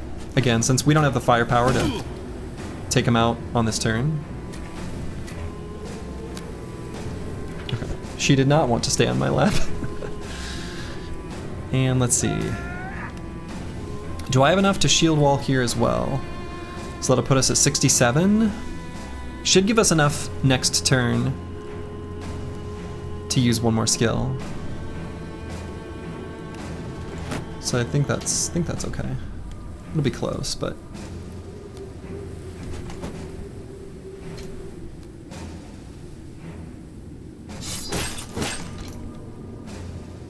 it's gonna take a lot more damage to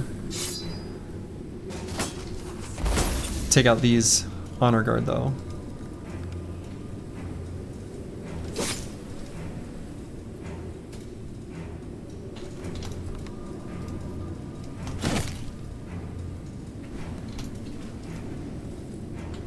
Let's try to set up Cola. No.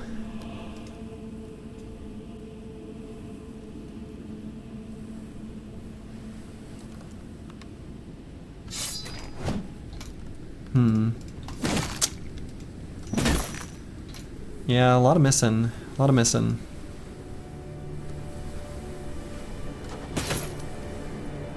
Now we're out of ammo here. Guess we just pull out the Javs for armor damage. It's pretty weak. But it's all we have.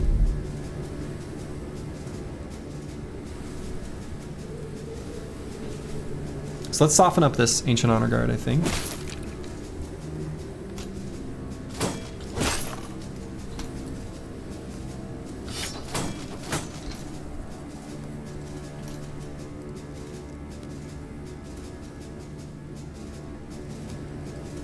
Could swap weapon and just use the... yeah, I think that's the play. Use the billhook on that single guy.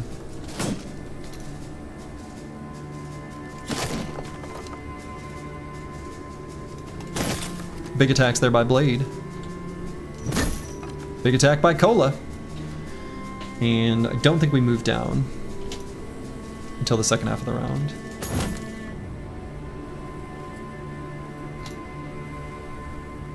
Love seeing the stun. Let's move up here so that Preston BG can get an attack. I guess we'll just poke him. Oh, maybe shouldn't have. That just... no, I shouldn't have done that. I definitely shouldn't have done that because I got rid of Lone Wolf. I mean, I think it's okay. He's not, like, at risk. But...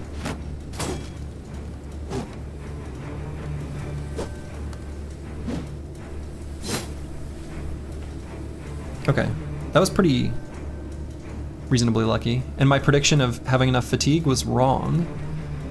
Off by just a little bit. I wonder if we'll be fast enough to be faster than the Ancient Honor Guard though. We'll see.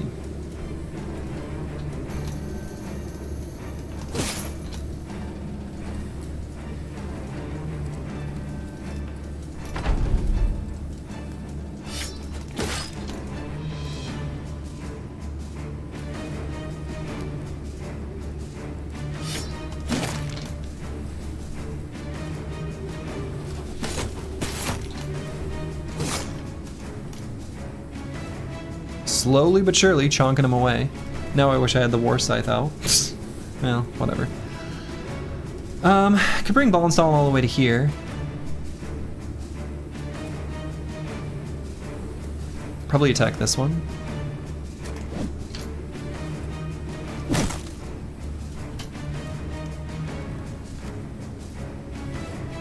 Let's see, do I bring Blade up to use two-handed Scimitar? I might.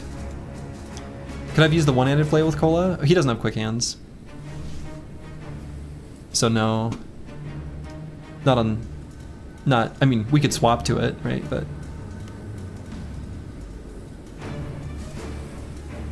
I don't think I want Blade on this Hex, though. So I guess it's just here. I want to try to proc Killing Frenzy on him. I think I'll wait. We'll see if we can get like a kill setup for him. Hell yeah, Cola. Hell yeah. Maybe move up here and shield wall on No Man 1220. Still might choose to attack him, I'm not sure. They might not.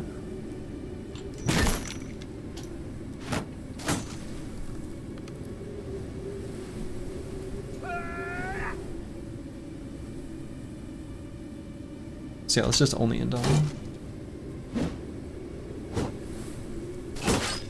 Gotten pretty lucky with hit chance. Last fight and this fight.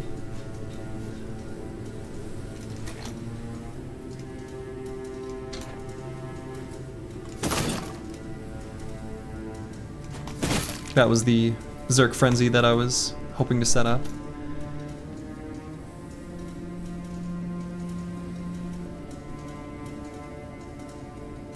I can put battle maps here, right? I mean, he's got underdog. What's the point of giving him underdog if he can't go into positions where he's using underdog?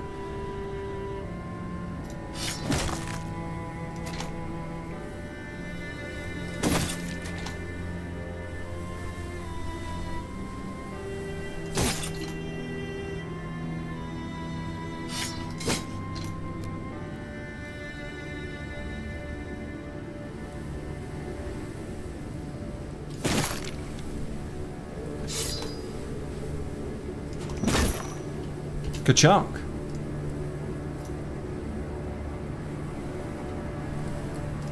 Yeah, I still might move Ragged Edge 82 here.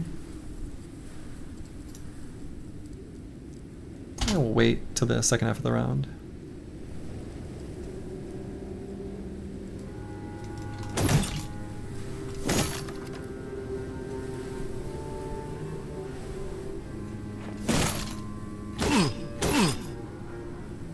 Ka-chunk, ka-chunk.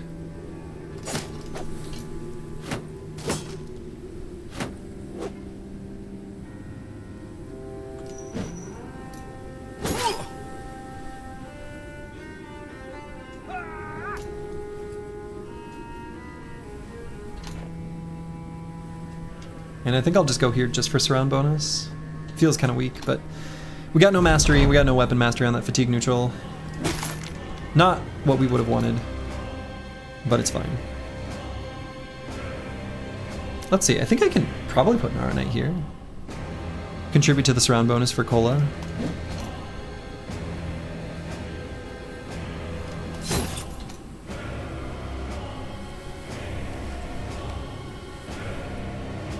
Master Maticus is using Indom. What's a little sweep to your friends? Right? Someone here has team player though. Who is it that has team player? Who is it that has team player? Someone does. Blade. Okay. Alright.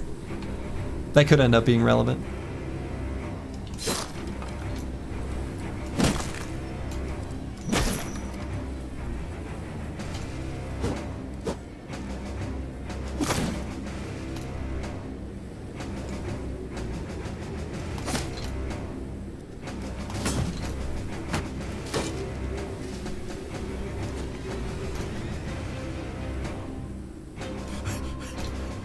Let's go named item. Let's go named item. Go gadget. Named item.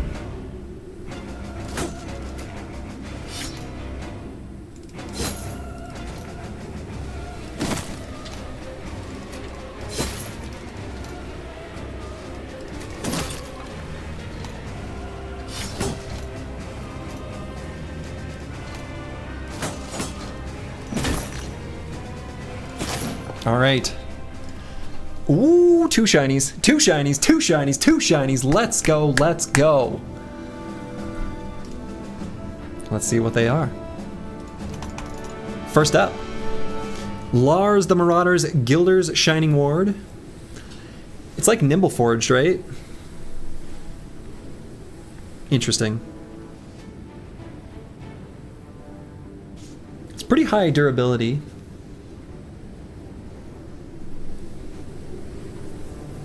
This is the kind of armor that we can give a Nimble Brother against goblins and ancient dead. I think that's probably how we'll end up using it. Pretty good. Not super exciting. There is a mod that exists now that just, you know, shows what the item could have. That actually I might get. I saw that it existed in a Reddit post like a week ago. But like, how does this compare to another black and gold armor? I don't know. Let's see. How good can this get? So as far as durability goes, it's like, a third from the worst. So like, it's kind of middle of the road durability wise, and kind of slightly lighter than normal. I think that's still pretty good though. We care more about the max fat than we do the durability roll. Now I can get down to -16. Blautuck. Do you remember what it was called? Not off the top of my head. And the helmet. Oh shit, the helmet's really good. This helmet is insane. 328. We've been very blessed with helmets this run. This is a really good helmet. Very, very, very, very, very, very good helmet. You like to give such armors to your banner, Steel Brow and a 0 fatigue hat? Yeah, actually I think that's pretty okay in Tiwian. Actually, I think that's like that's a reasonable way to go about things. Wonderful. So we got another War Scythe.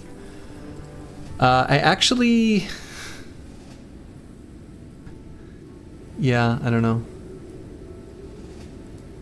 Do I care about the Khopesh at all? I guess not. Do I care about these helmets or armor? I don't think so. You can give your banner that pearl necklace.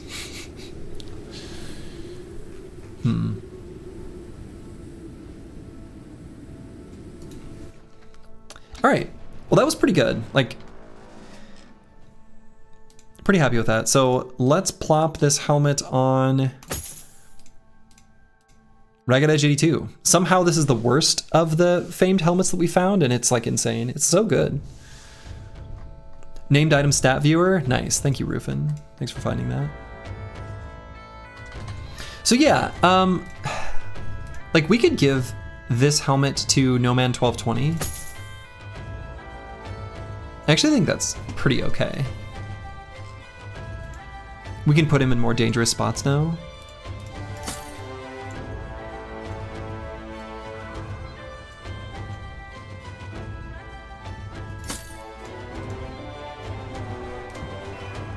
Yeah, that's pretty good.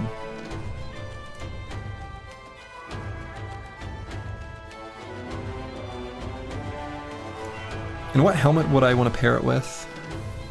Nasal helmet seems okay. I wonder if I almost want it to be slightly thicker. It's gonna lower our nimble percentage, but help keep the bean protected a little bit longer. So like if I moved him up to this, what percentage are we at? 61? His hit points are a little low, so actually this kind of works for me.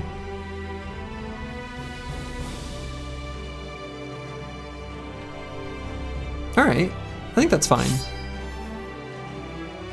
He's gonna tank a lot better now. Cool. Very nice.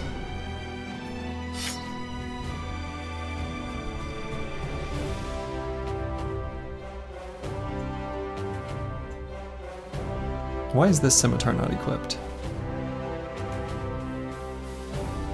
Did I just have another one? Did I always have that? Have I just not been paying attention? Huh, okay. And then the other War Scythe, we could totally give to Blade. I think that's pretty reasonable. So let's put one of those on each side of the formation. Something like this. So I want to have flails on opposing sides so that they can meet up with shielded enemies on either side. I want to put one of our initiative brothers on either side just to have that tool, that initiative tool on both sides. Same deal with these dudes with Polearm Mastery and the Reaper Scythes. One of them on each side, again, to deal with those threats on each side of the formation. So we're gonna get our swag level here. I think this brother actually wants fatigue more than anything else. His other stats are just fine. Wouldn't you want even less HP hit point damage with low HP? So the way Nimble protects your health is... So at a percentage like 60, we're still gonna get an incredible protection from the damage that gets through with armor penetrating damage. I don't have a good way of articulating why this works, but as long as you keep the nimble percentage like reasonable, with low HP, the heavier armors are better. Because you protect that hit points for longer. But if you have a huge hit point pool, then you'd rather be closer to 40%. So, how do you recruit bros without entering towns? But it's so rare? Right, dog eats the sun. Everything you're saying is true. It is so rare. That's the challenge run. It's not easy. This is doing no loss, all legendary location full clear, and no entering towns. That full combination has never been done by, and no cheese, no third party fights, none of that crap, has never been done by anyone in the world. No one is this stupid, except for me. You know that? You just wanted to hear me explain it? Yeah. I actually, my explanation was completely dog. It was crap. All right, so I guess we're low enough on food. We can explore here a little bit, but we're gonna have to get back to the road. There's so many ways the run can fail. That's why we can't look away. We've found a lot of them. We've gotten telefragged by noble armies. Like, we've found some serious crap. Now, I'm disappointed in our bounty hunter. We have seen a lot of champions, or potential champions. We've seen a lot of enemy types that could be champions. But the champions never show up. That's right. Everyone knows you have to, do something exactly you have to fail at something exactly 27 times before you figure it out. All right, this is gonna feel nice to do like a cozy fight. Something nice.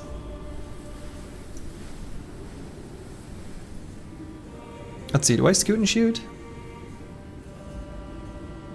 They might have enough ranged attacks, we don't.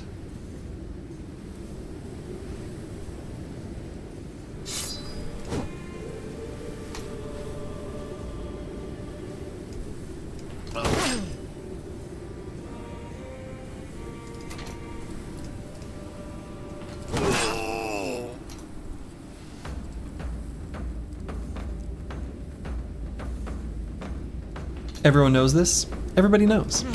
It is known. That's just a simple fact, as a matter of fact.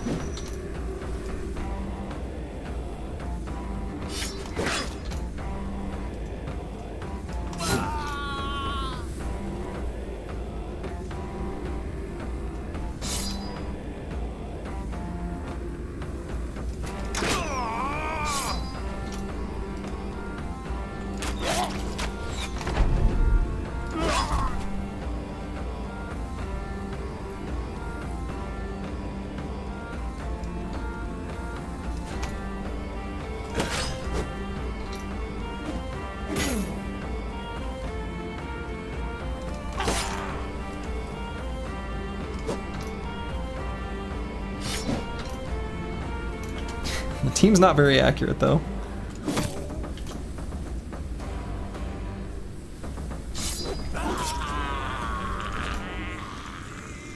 The starting brothers for Peasant Militia on random seeds like this one.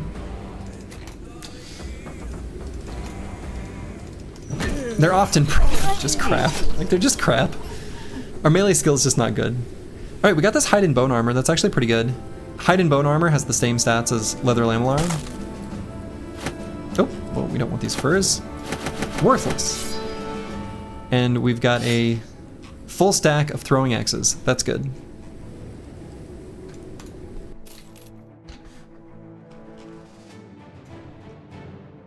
So, do we want to use the hide and bone armor? I think because it looks cool. Yeah, let's put that on. Hot Topic lamellar. Mm-hmm. Got our mountain like bugging out here.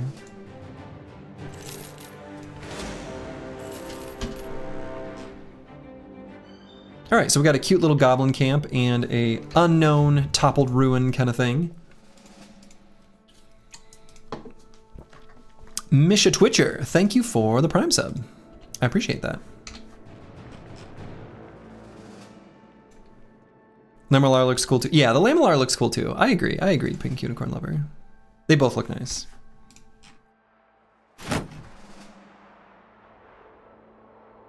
All right, let's see what's going on here. What's our tool situation?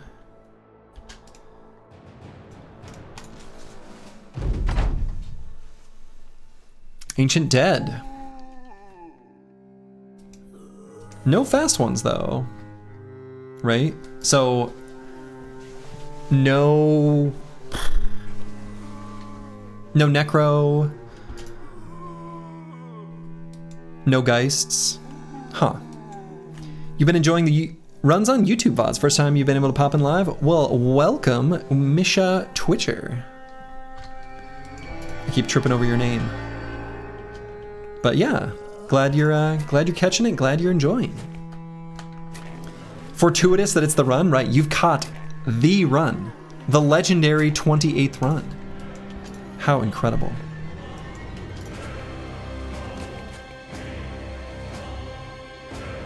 Okay, there were a couple slower enemies there. Maybe there is a Necro? I don't think so though, right? There's no way a Necro is faster than Squigs unless it's a champion? Could we have a champion Necro?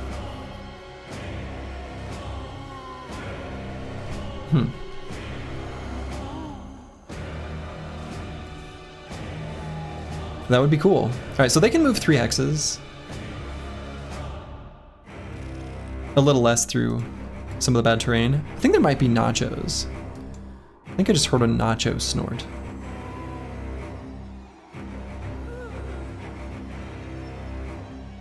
They make like a gross snorting sound, and I think I heard it. I am gonna use ammo in this fight.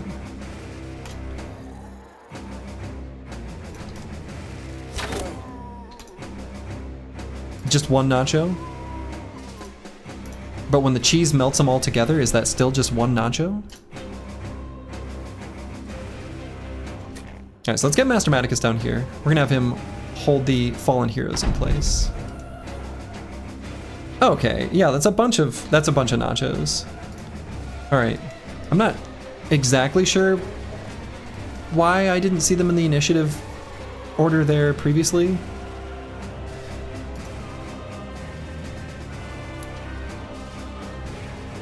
Okay, well. Mishat Witcher. Mishat Witcher.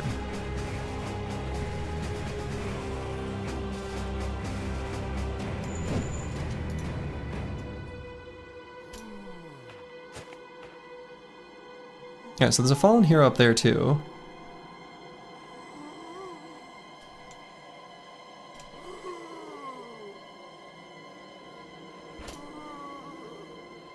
Like Molshare? Ah, I see, okay.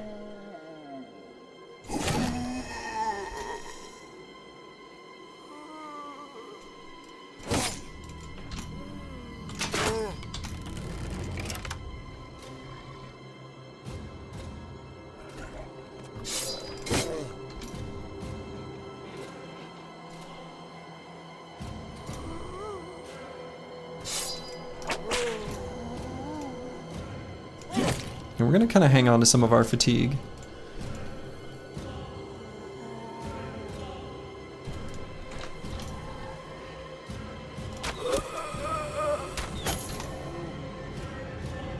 And I don't think I can quite justify using the throwing weapon ammo.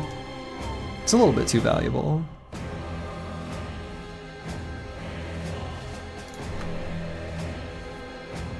I think we just keep No Man 1220 right where he is. He's perfect just the place he is. And so maybe Mastermatic is here to clog up the fallen hero here and here. Most important thing is to grab this guy. Could even move forward into him, but nah, this is fine. And I guess we can indom. Sure. Claim dead bodies though? What do you mean by claim dead bodies? Like stop the nachos from getting them? Yeah, I don't want to step on them and stop them from rising. Like, if they're gonna rise up and push me forward, that's actually worse. I think we want to just leave them, honestly. If the nachos get on top of them, we can take care of them when the time comes. So I'm okay with leaving them. I think it's actually better to leave them. There are some things in Battle Brothers that it gets easy to overthink.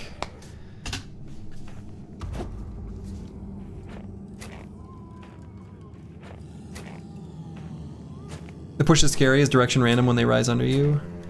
I think it's random, but I don't 100% know. Okay, so that undead hero went there. I guess as long as we focus him down, it's fine.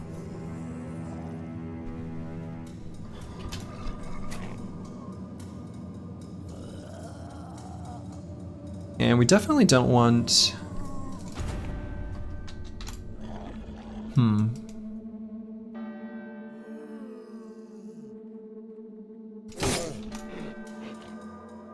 gonna try to move Ball and Stalin out of the zone of control here. I'm gonna try one more time. There we go.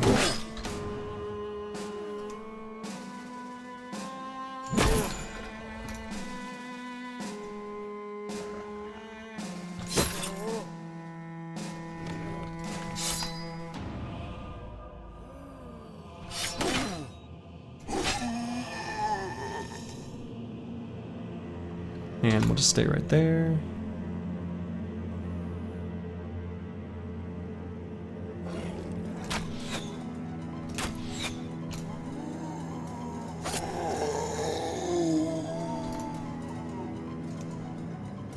And do I also shield wall? Yeah, let's do it.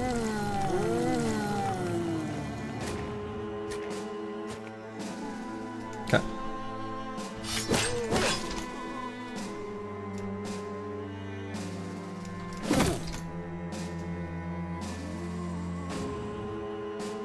Let's wait there. Probably take that nacho.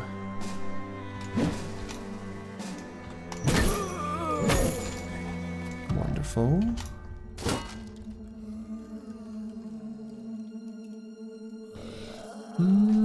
Let's wait here for a moment.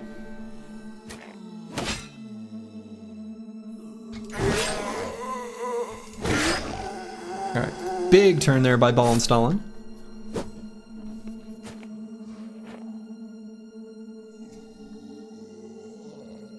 Let's push No Man 1220 up. Stop that nacho from having a snack.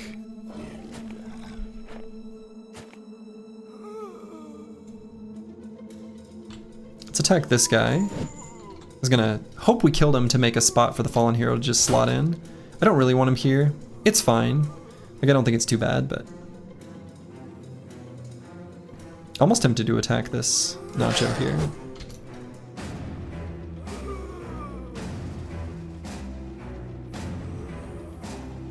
And let's beat up on this fallen hero here.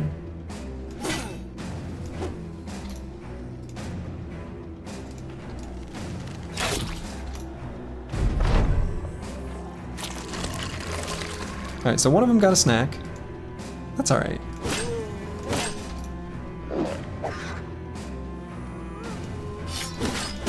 So we've got Overwhelm. stacks on the on a couple enemies here. Makes it just a little more cozy to keep that fallen hero overwhelmed. We're gonna keep beating the crap out of him, of course.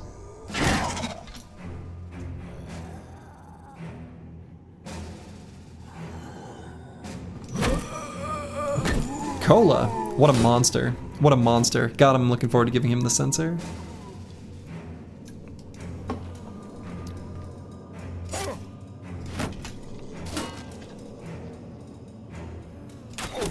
Alright, let's just soften up this guy so that we can get a little Zerk Frenzy action going on our Cleaver boy.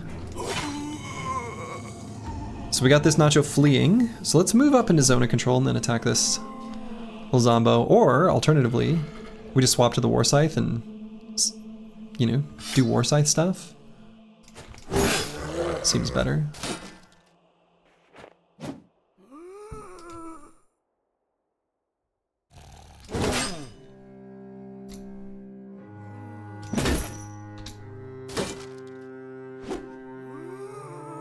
What legendary location has the sensor? It's the new one. I can't recall the name off the top of my head. Ancient something? Ancient reliquary? Artifact reliquary.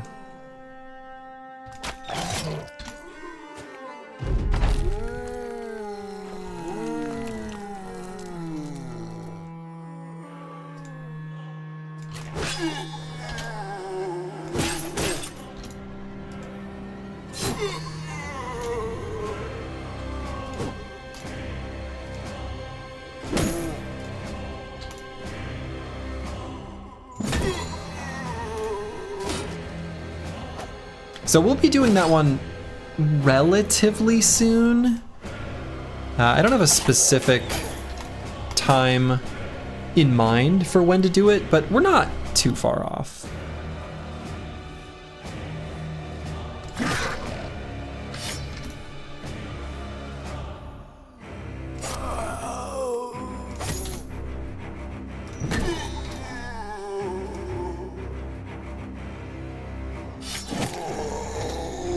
What's my preferred order to do the legendary locations?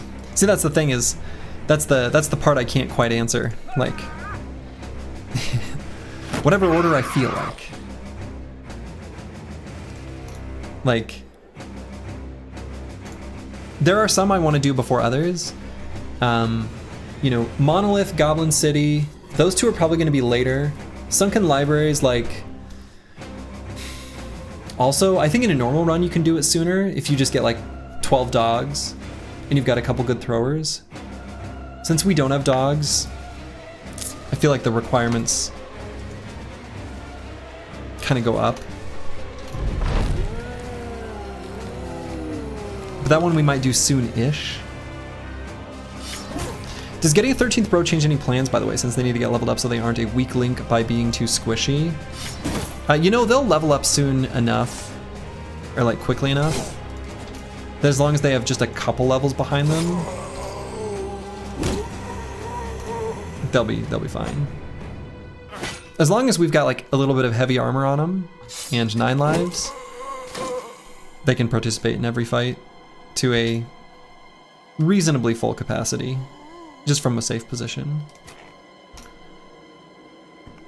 Are legendary location battles static, or do they get harder as time pass? So the fights themselves do not change. Like, as far as like, here's the specific enemies and here's how they're set up. The one thing that does change is that enemies gain new perks and abilities over time. So the example I always give is Ancient Legionaries gain Polearm Mastery on day 100. That does make the fight harder, even though the actual combatants are static.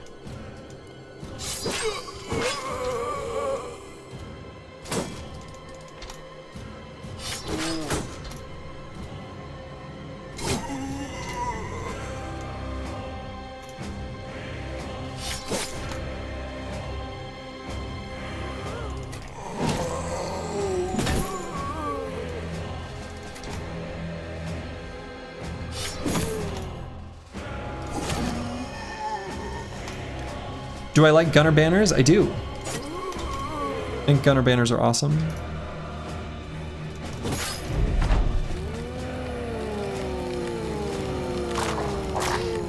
During the undead crisis, do regular zombies have a higher resurrect chance? Or are they always exactly the same?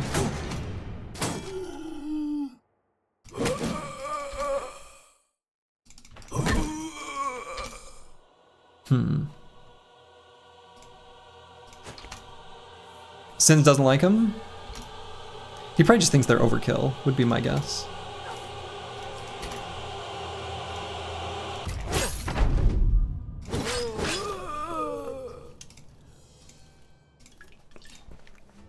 All right. The military cleaver is like a maybe use item. It's reasonably light to use, such that we could give it to also like gold coins, golden chalice. Could also maybe, do I want this longsword? I maybe want this longsword.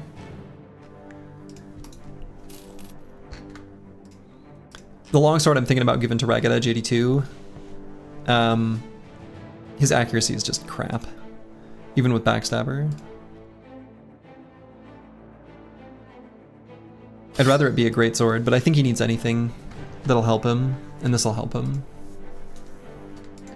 He thinks the AP economy doesn't really work because he wants to have the banner out at the end of every turn. Yeah, so in one of my win streak series runs, I did a initiative banner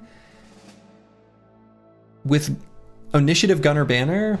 And so the idea behind the action economy was basically always hold the banner out during the fight, or like while things are fighting, pull out the gun, blast, reload, be at the top of the turn order, blast, swap to the banner. So you can make the action economy work. That was a pretty niche build, but I think there are some fights where you don't need the banner out all the time, and other fights where you kind of do want it. So I'm thinking about giving like Squigs, for example. So the arming sword is 10 to attack. Cleave is 12, right? It does more damage, like a decent amount more damage. It also has the bleed. And a useful secondary. Even though the secondary costs a lot of fatigue. I think it's okay.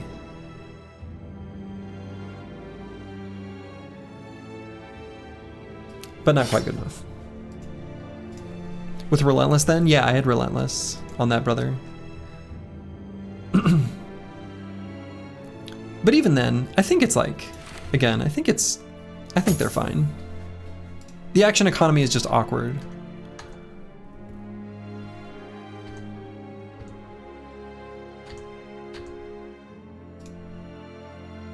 All right, so we're out of our fancy quiver ammo, which is sad.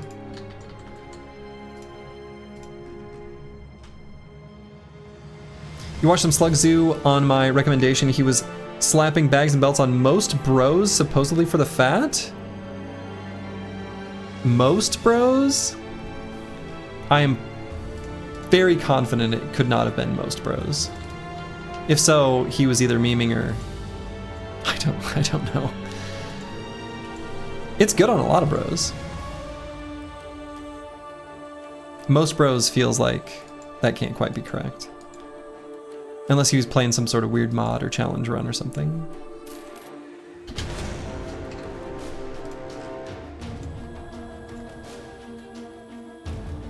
The Free People's Hideout. Not free anymore.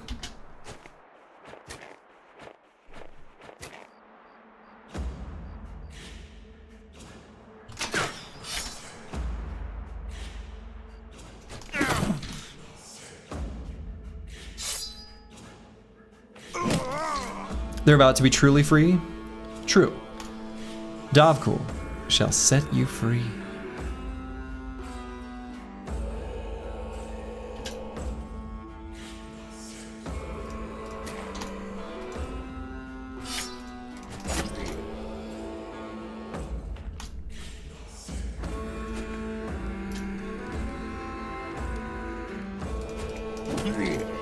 Too easy of a fight to be cozy?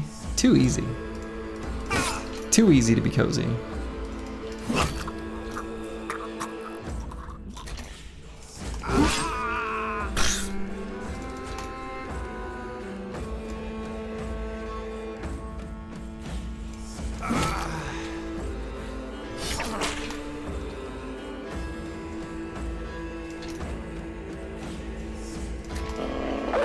Get him, Battle Brother.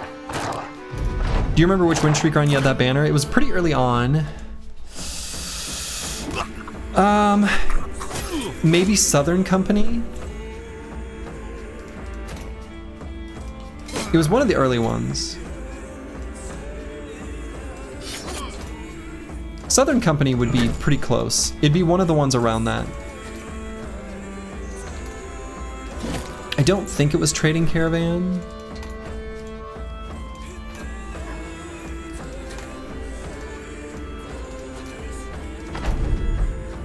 All right, let's run him down. Oh, actually, wait. Okay. I was gonna say I wanted his javelins, but I put Battle Brother at risk.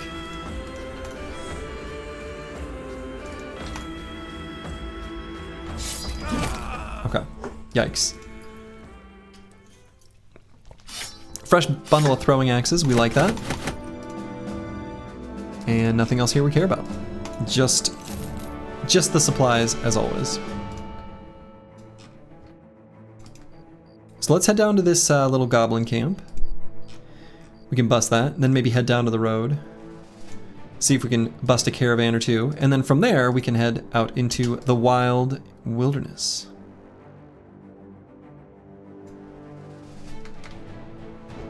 One moment, I gotta check something.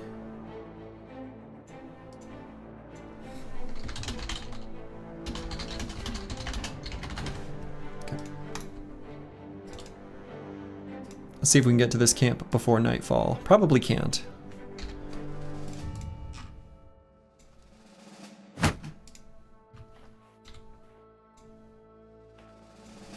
Or while it's still nightfall, I should say.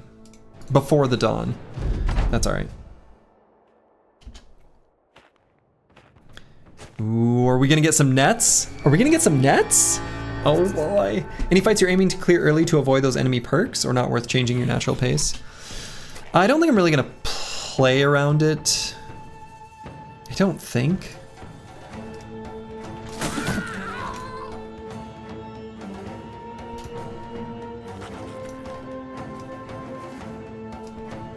So let's go here. Be still, my heart.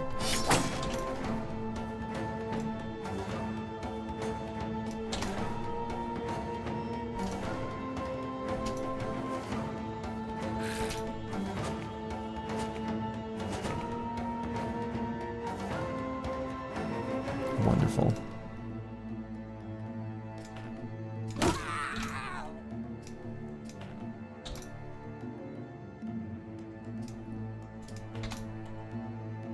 Good stock at Nets RS. You love to see it. Oh. I was hoping to get another one. Might be able to. Is it worth using the ammo? I think it is. Actually, I think I get closer. Oh, it's so, he's so close. He's so close. He's so close.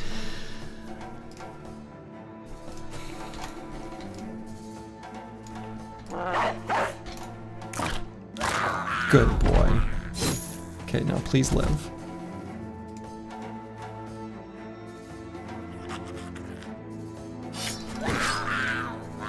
Another net? Oh. Hell yeah.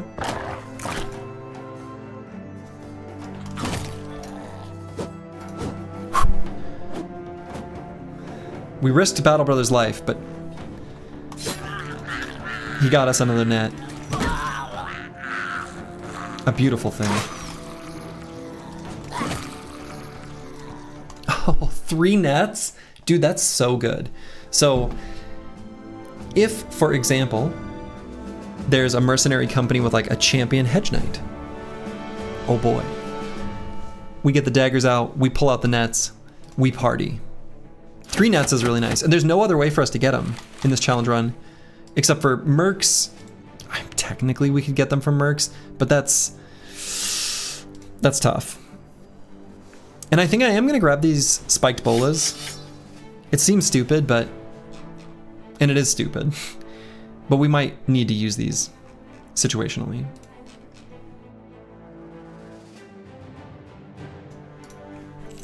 The mountain laid a curse on us that has made us never see another champion. No kidding. Yeah, so early on in this run, we found a champion hedge knight, like really early, like obnoxiously early. And then we got the bounty hunter, and we've not seen a single champion since, which is terribly, terribly disappointing. Sins, thank you for the raid. How's it going? Are you still alive? Are you still rocking and rolling? We did some really fun, spicy fights, big fights against Ancient Dead. So, just got nimble day 25. Good lord, that's so fast. That is so fast. Did you find another like briggy patrol area? Any spicy fames? We found another really good helmet, like a really good helmet. So, 328, not bad. Not bad at all. And we also got a shield. We got a pretty good shield. Like high durability and high range defense. It's kind of a catch-all. Like high durability for fights against like, you know, orcs chosen, things that are gonna try to destroy it, and then high range defense for those sort of like middle fights like briggies and nomads. So, pretty good. You think most seeds probably have a Briggy Caravan Center, you just need to find it? I don't know. I don't know about most. I feel like I had a whole bunch where that just simply did not exist.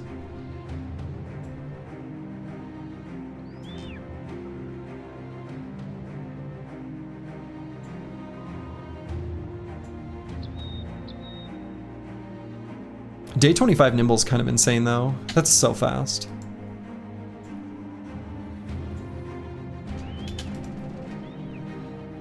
All right, so we're gonna need some more tools before we venture out. I think it was day 28, your last run. I still think that's really fast.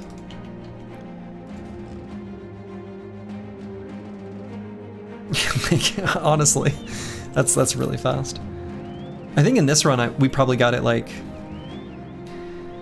35, I would guess, something around there. And I thought it was pretty efficient, actually.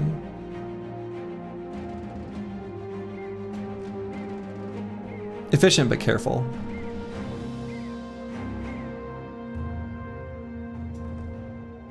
All right, so we're gonna make our way back to Tool Ridge.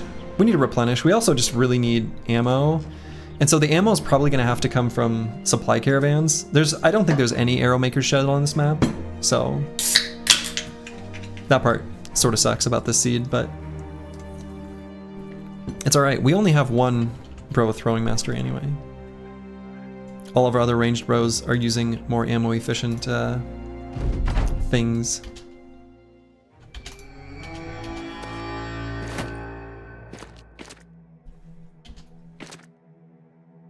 So we're gonna hold off on using any ammo in this fight, for example.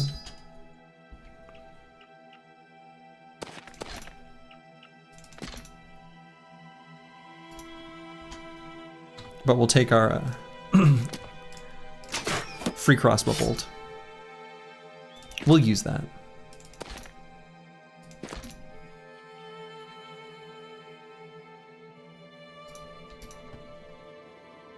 Bald Caravan Hand has some truly wicked facial hair. Hell yeah. Yes, he does. Pretty beautiful. Sin's doing the same challenge? I think so. Pretty much the same, if not exactly the same.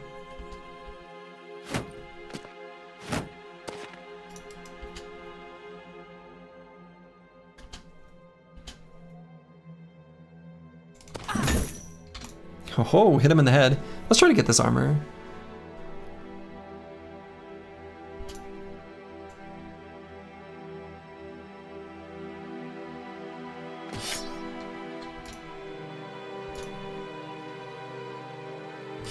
Let's get our initiative bro up there.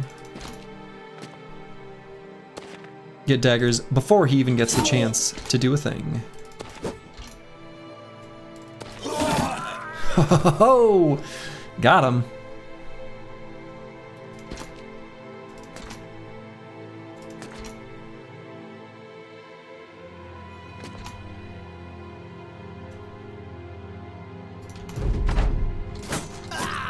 There we go. The music is so somber when you're killing normal folk. They're trying to make you feel bad for it. But we're the good guys, so don't get confused. That's right, you love to see it. You love to see it.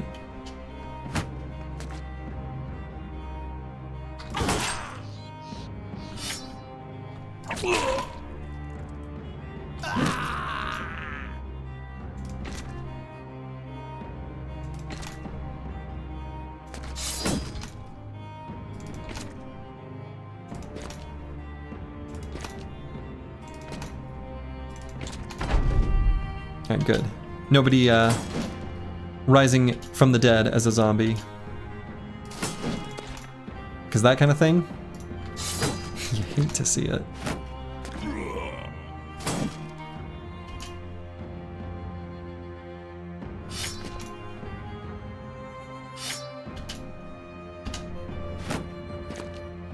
Get back here, buddy.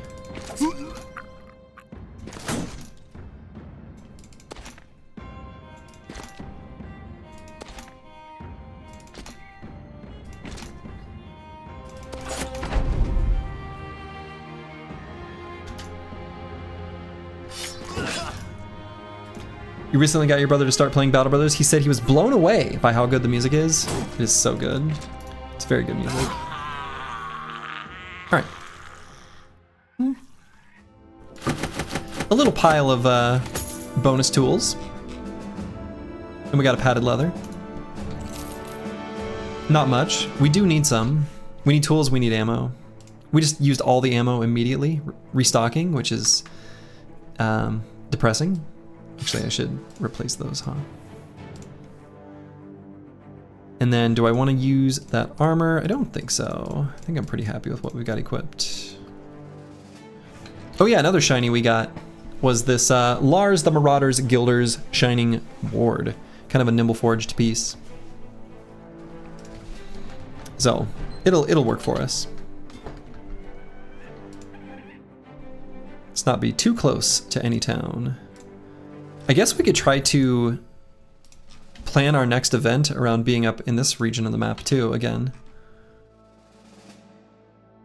Would be nice on a nimble guy for gobos. You know what's funny is that is literally the exact example that I gave as a use case for it. Well, all right, so much for planning our next event around being in that part of the map. So this is what, the Pimp event. We've seen so many events where if we had a monk, so many events where if we had a monk, we could get a new brother. But like, so wait, this isn't the Pimp. Who is this? Different prostitution event? Yeah. What is this one?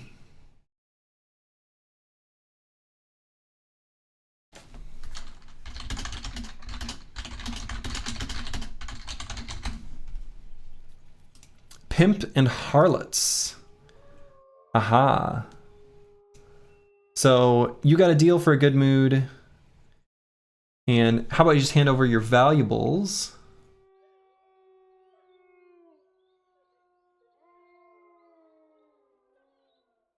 %66% of those affected will get brawl injuries. Oh, that seems terrible. That's not worth 100 to 300 crowns. No thanks. All right, let's chase down this caravan. From Hagermoose. Which one is that? Oh, this one. Oh, never mind. Whoa. What do we got there? There was a fight. Undead, a necromancer. But he's not a champion. So since getting our bounty hunter, we've seen 0 champions, which is just insane. That's so unlikely. And disappointing. And sad. And depressing. Bounty hunter pre-day 90 is low impact. I don't know. Maybe I was misled, but previous times when I've gotten the bounty hunter, it's worked out for me. Even pre-90.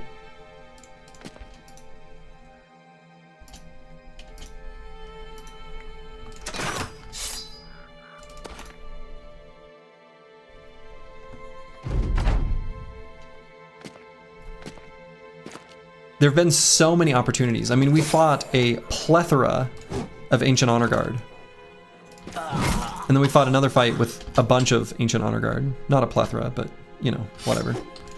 Some. I think it was maybe only 2 or 3. I think actually maybe it was 2. In any case, we expect our shinies. We need our shinies. Yeah, so pre-90 is just 1% less, but it's like literally -1. So.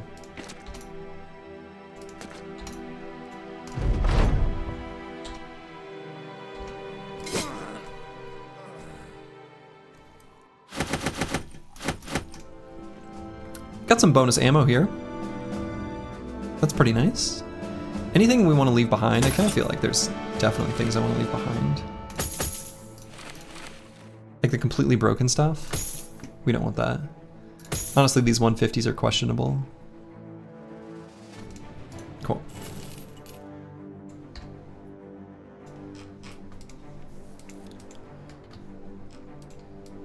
All right, so let's head back to this area of the map where we can get some more tools.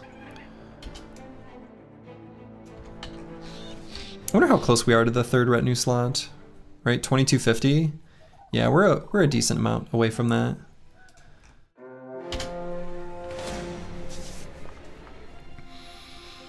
Many footmen, many billmen, a few arbalesters, a standard bearer, and a knight. Knight could have good armor for us. We could use one really nice forged armor piece. It's pretty spooky.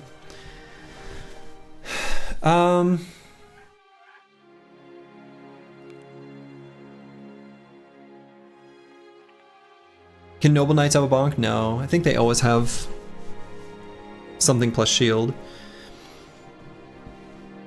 They always have the highest tier, like, one-handed weapon. A noble sword would be pretty sweet, though. We'd be really happy to get a noble sword. I don't think I want to take this fight. It's not terrible. But I think during the Undead Crisis, too, these fights can get really annoying where you've got them near breaking and then a zombie pops up in, like, a terrible spot. It's a little bit sketch. It's not that bad, though. But it's like a little bit bad. It's just bad enough. I think it's just bad enough. Oh, and they don't want to fight me anyway. Great. Live and let live. Right? Yeah. Okay. Who's fighting unholds right now? Okay, we don't want to fight these unholds either. Great. A live and let live situation here as well.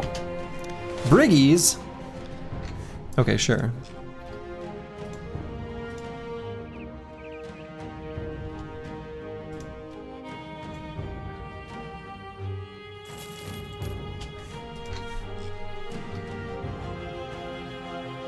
Get over here, Briggies.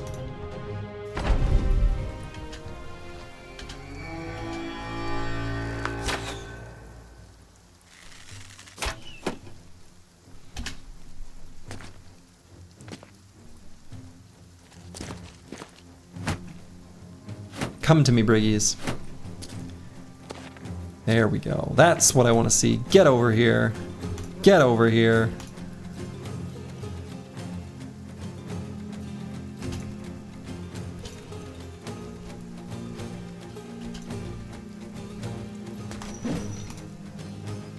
Does blowing the horn give you overconfident? No, but we have 2 dastards on our team who always start wavering, and so we start out blowing the horn so that we can go to just steady. 2 is crazy. You know, it's what the game gave us. I don't know, random start, peasant militia, that's just how it is sometimes.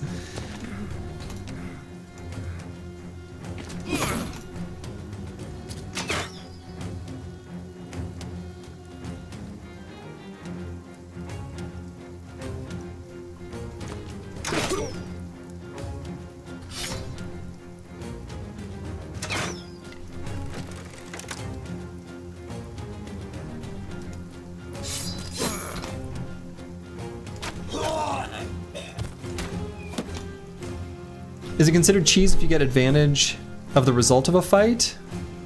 Like if all homes fight the noble army? Oh, I see. No, I allow that. That's fine. Because that's like... enemies are always fighting like out of vision, right? So there's that kind of stuff's just sort of happening all the time in the background anyway. Kind of a low volume noise of that. So it's kind of ever present. Let's see. I guess I can put cola there, especially if I do this.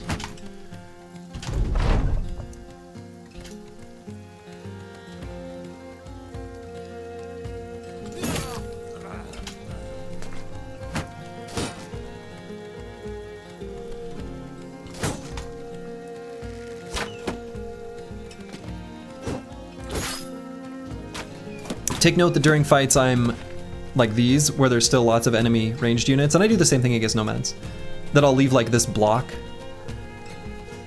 so that they're attacking into my shielded brothers slash high range defense brothers. Boy, did that like do any damage? Dude, hell yeah. Shoot bolt. Takes 5 armor damage. You love to see it. Alright, let's try to set up a killing frenzy situation here. Or maybe I just go here. Do that, then that. Seems good.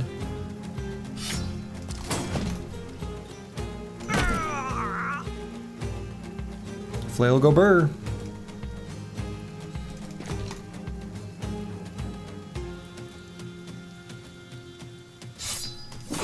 Are they always fighting map wide, or does it only happen when they're within range of your party? You know, I actually don't know. I don't know what's technically happening. They're probably fighting map wide. I don't know. A lot of units will only spawn, like armies, when you are near. So, I don't know.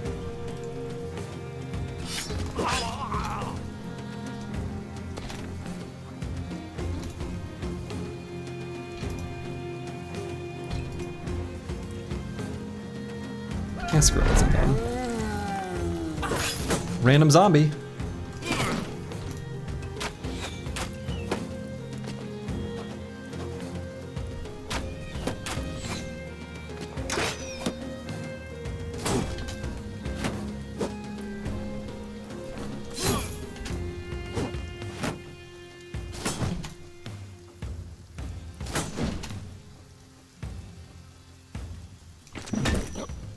Ka-chonk.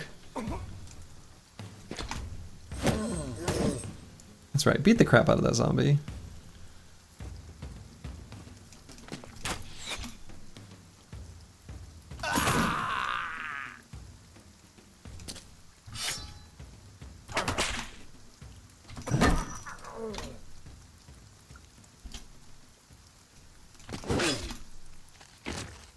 Rotation?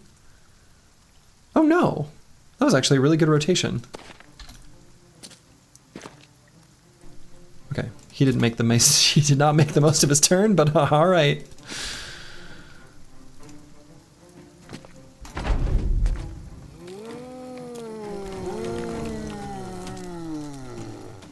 Zombies, get out of here.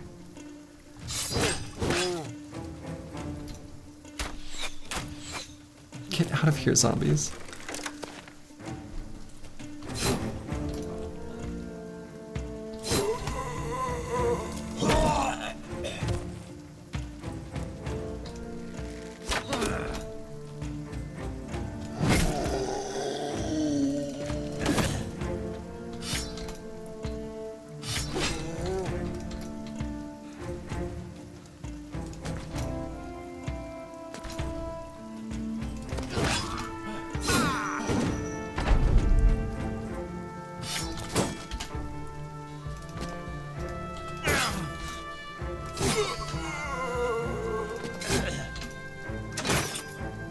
Rude.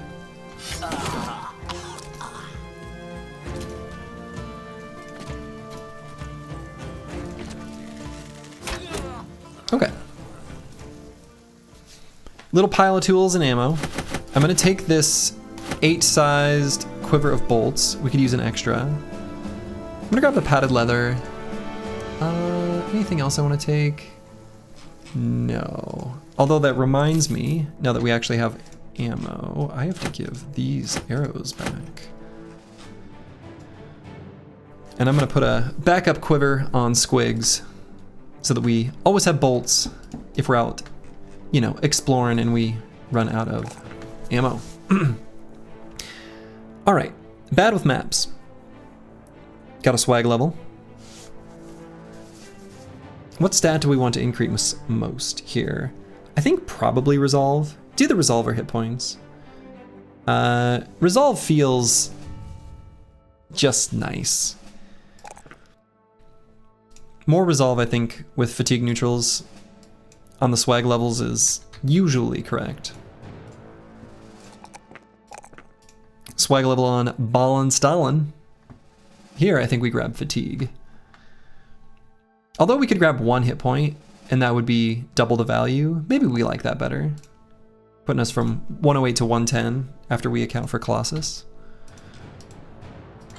I think we like that.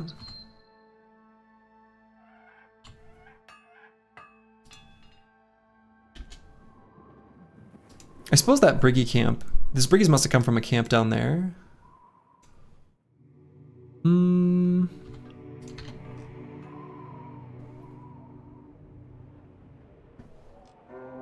That's right, I think we want to... From Goldhoft? Man, we don't care about Goldhoft. But we're still going to take these fights. We can't not. They're too important.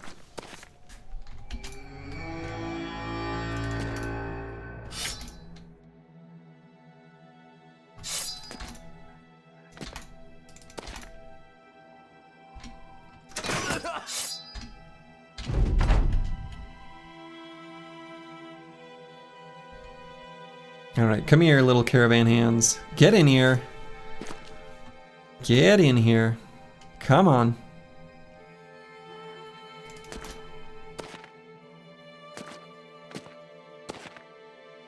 They're spooked. This seems fair? Yeah. This seems fair. I don't see a problem here.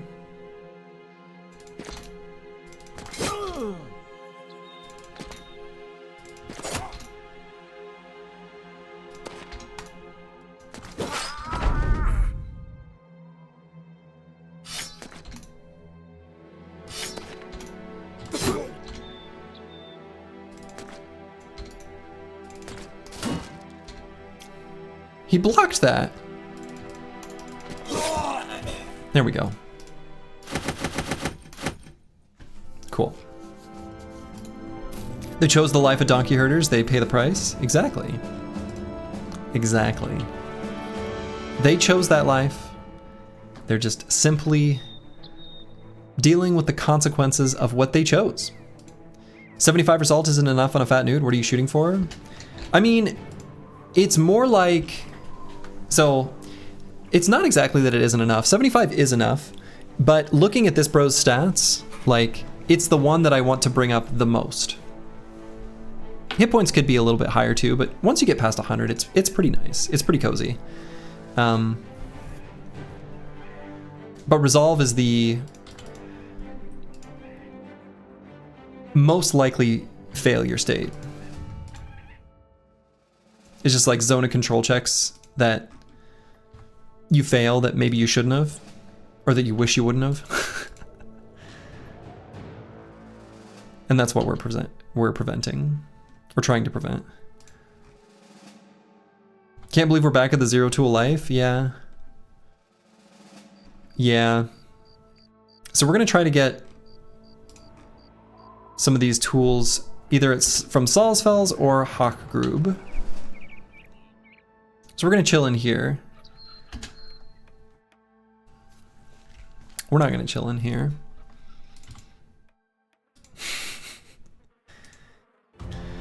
I guess we could go back up to their snowy road, try to proc our event.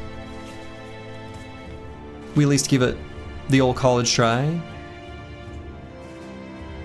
We'll get another event, what? Within the next couple days?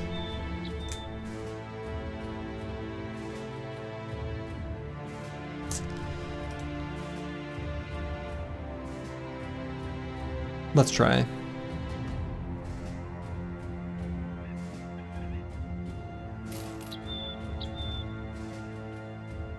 The winning prediction was our squad would go to 13 from the prediction that I started right at the stop, you know, the start of the stream. Let's see if that happens. Come on, 13. Barbarian? Kingsguard? What you guys up to? Trading caravan? Supply caravan? There we go.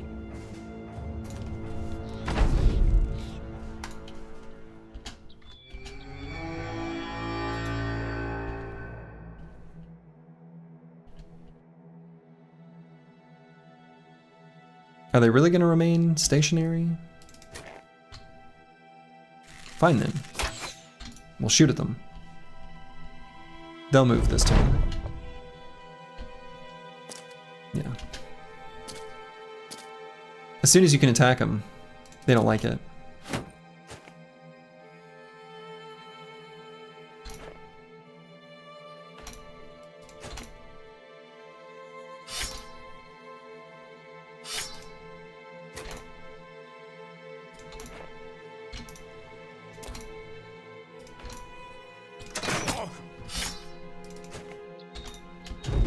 What's your plan? What's your plan, Caravan Guards? Might try to get this guy's armor. A couple more backup leather lamellars. It's actually pretty nice.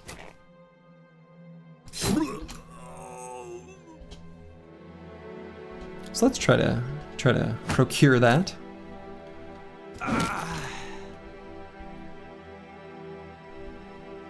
Caravan Guard's gonna catch the Slurgy special. That's right. Would you guys keep calling it the London special?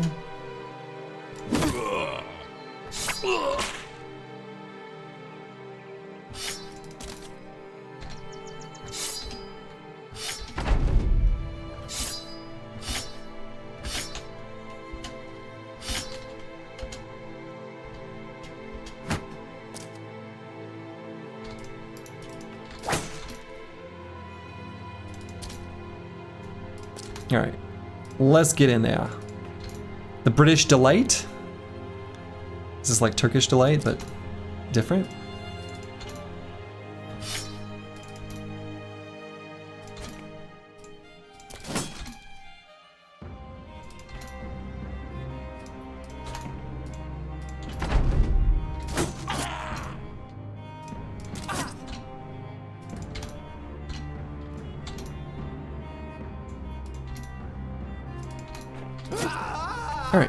Call it the London Blitz.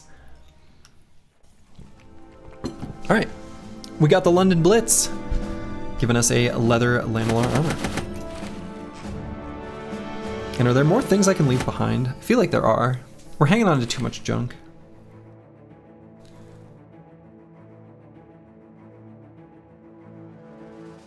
With these helmets, a few backup forged helmets are good, but we don't need that many. We're not going to use that.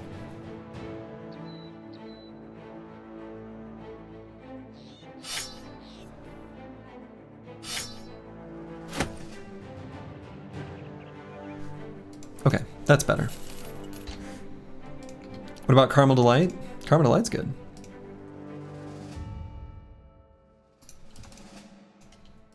All right, let's do this fight.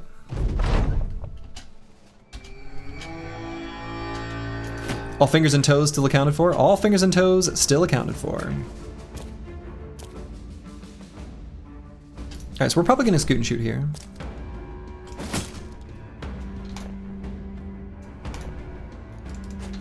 It's just the right thing to do.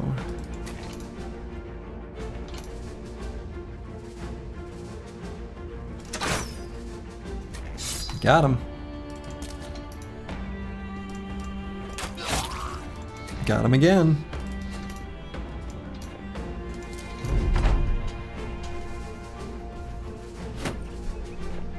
First time you get to see the live stream, been lurking on the VODs, loving them. Keep up with the run. SGTO banana. Hell yeah. Glad you're able to catch it live. This is the run. It is known. Okay. That was a choice, Mr. Billman.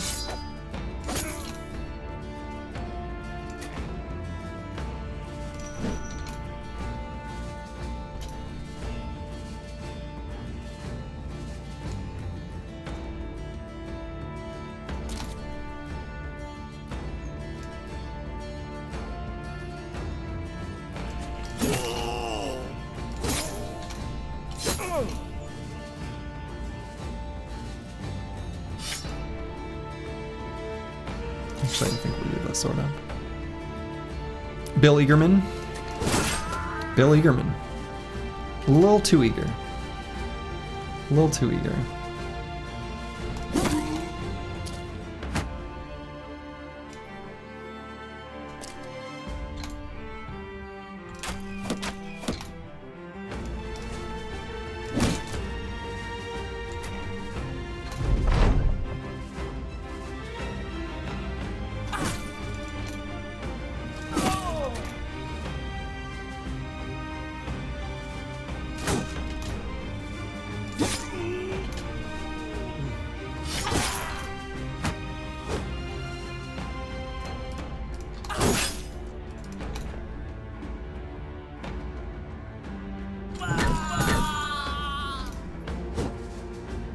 I was really hoping that would break his spirits. It didn't. Admirable.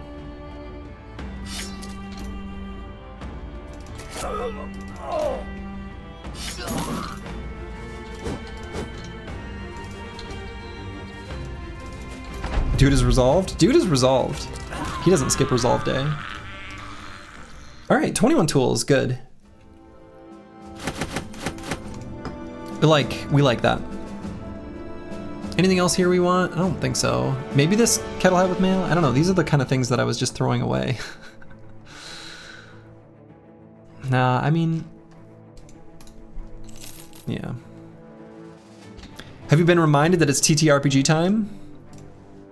At 8:30? It's 8:29. I see. Okay. One moment. We're gonna let this event proc. I've not been reminded, but I have been now. We got one event we gotta have proc here. Just one. TTRPG is D&D night. I'll be leaving you in just mere moments. But the nice thing is, so for all of you here in chat that are present, you know this is still the run. For people who see the VOD, they're gonna see a shorter length than normal by just a little bit and think to themselves, oh no, this might not be the run. But the true believers will know. Ever been to Gen Con? No. The only conventions I've ever been to are VGM Con, video game music convention, and it's wonderful. And I've performed at it, and it's good fun. It's in the Twin Cities, Minneapolis, St. Paul. Oh, okay.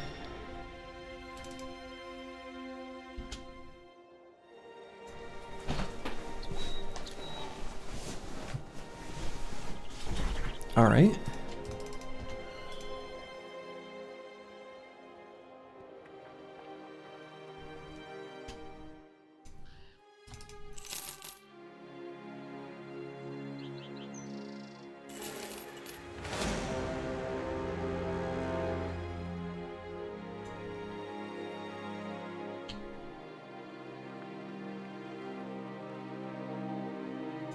We will not be going for the Kingsguard event to proc.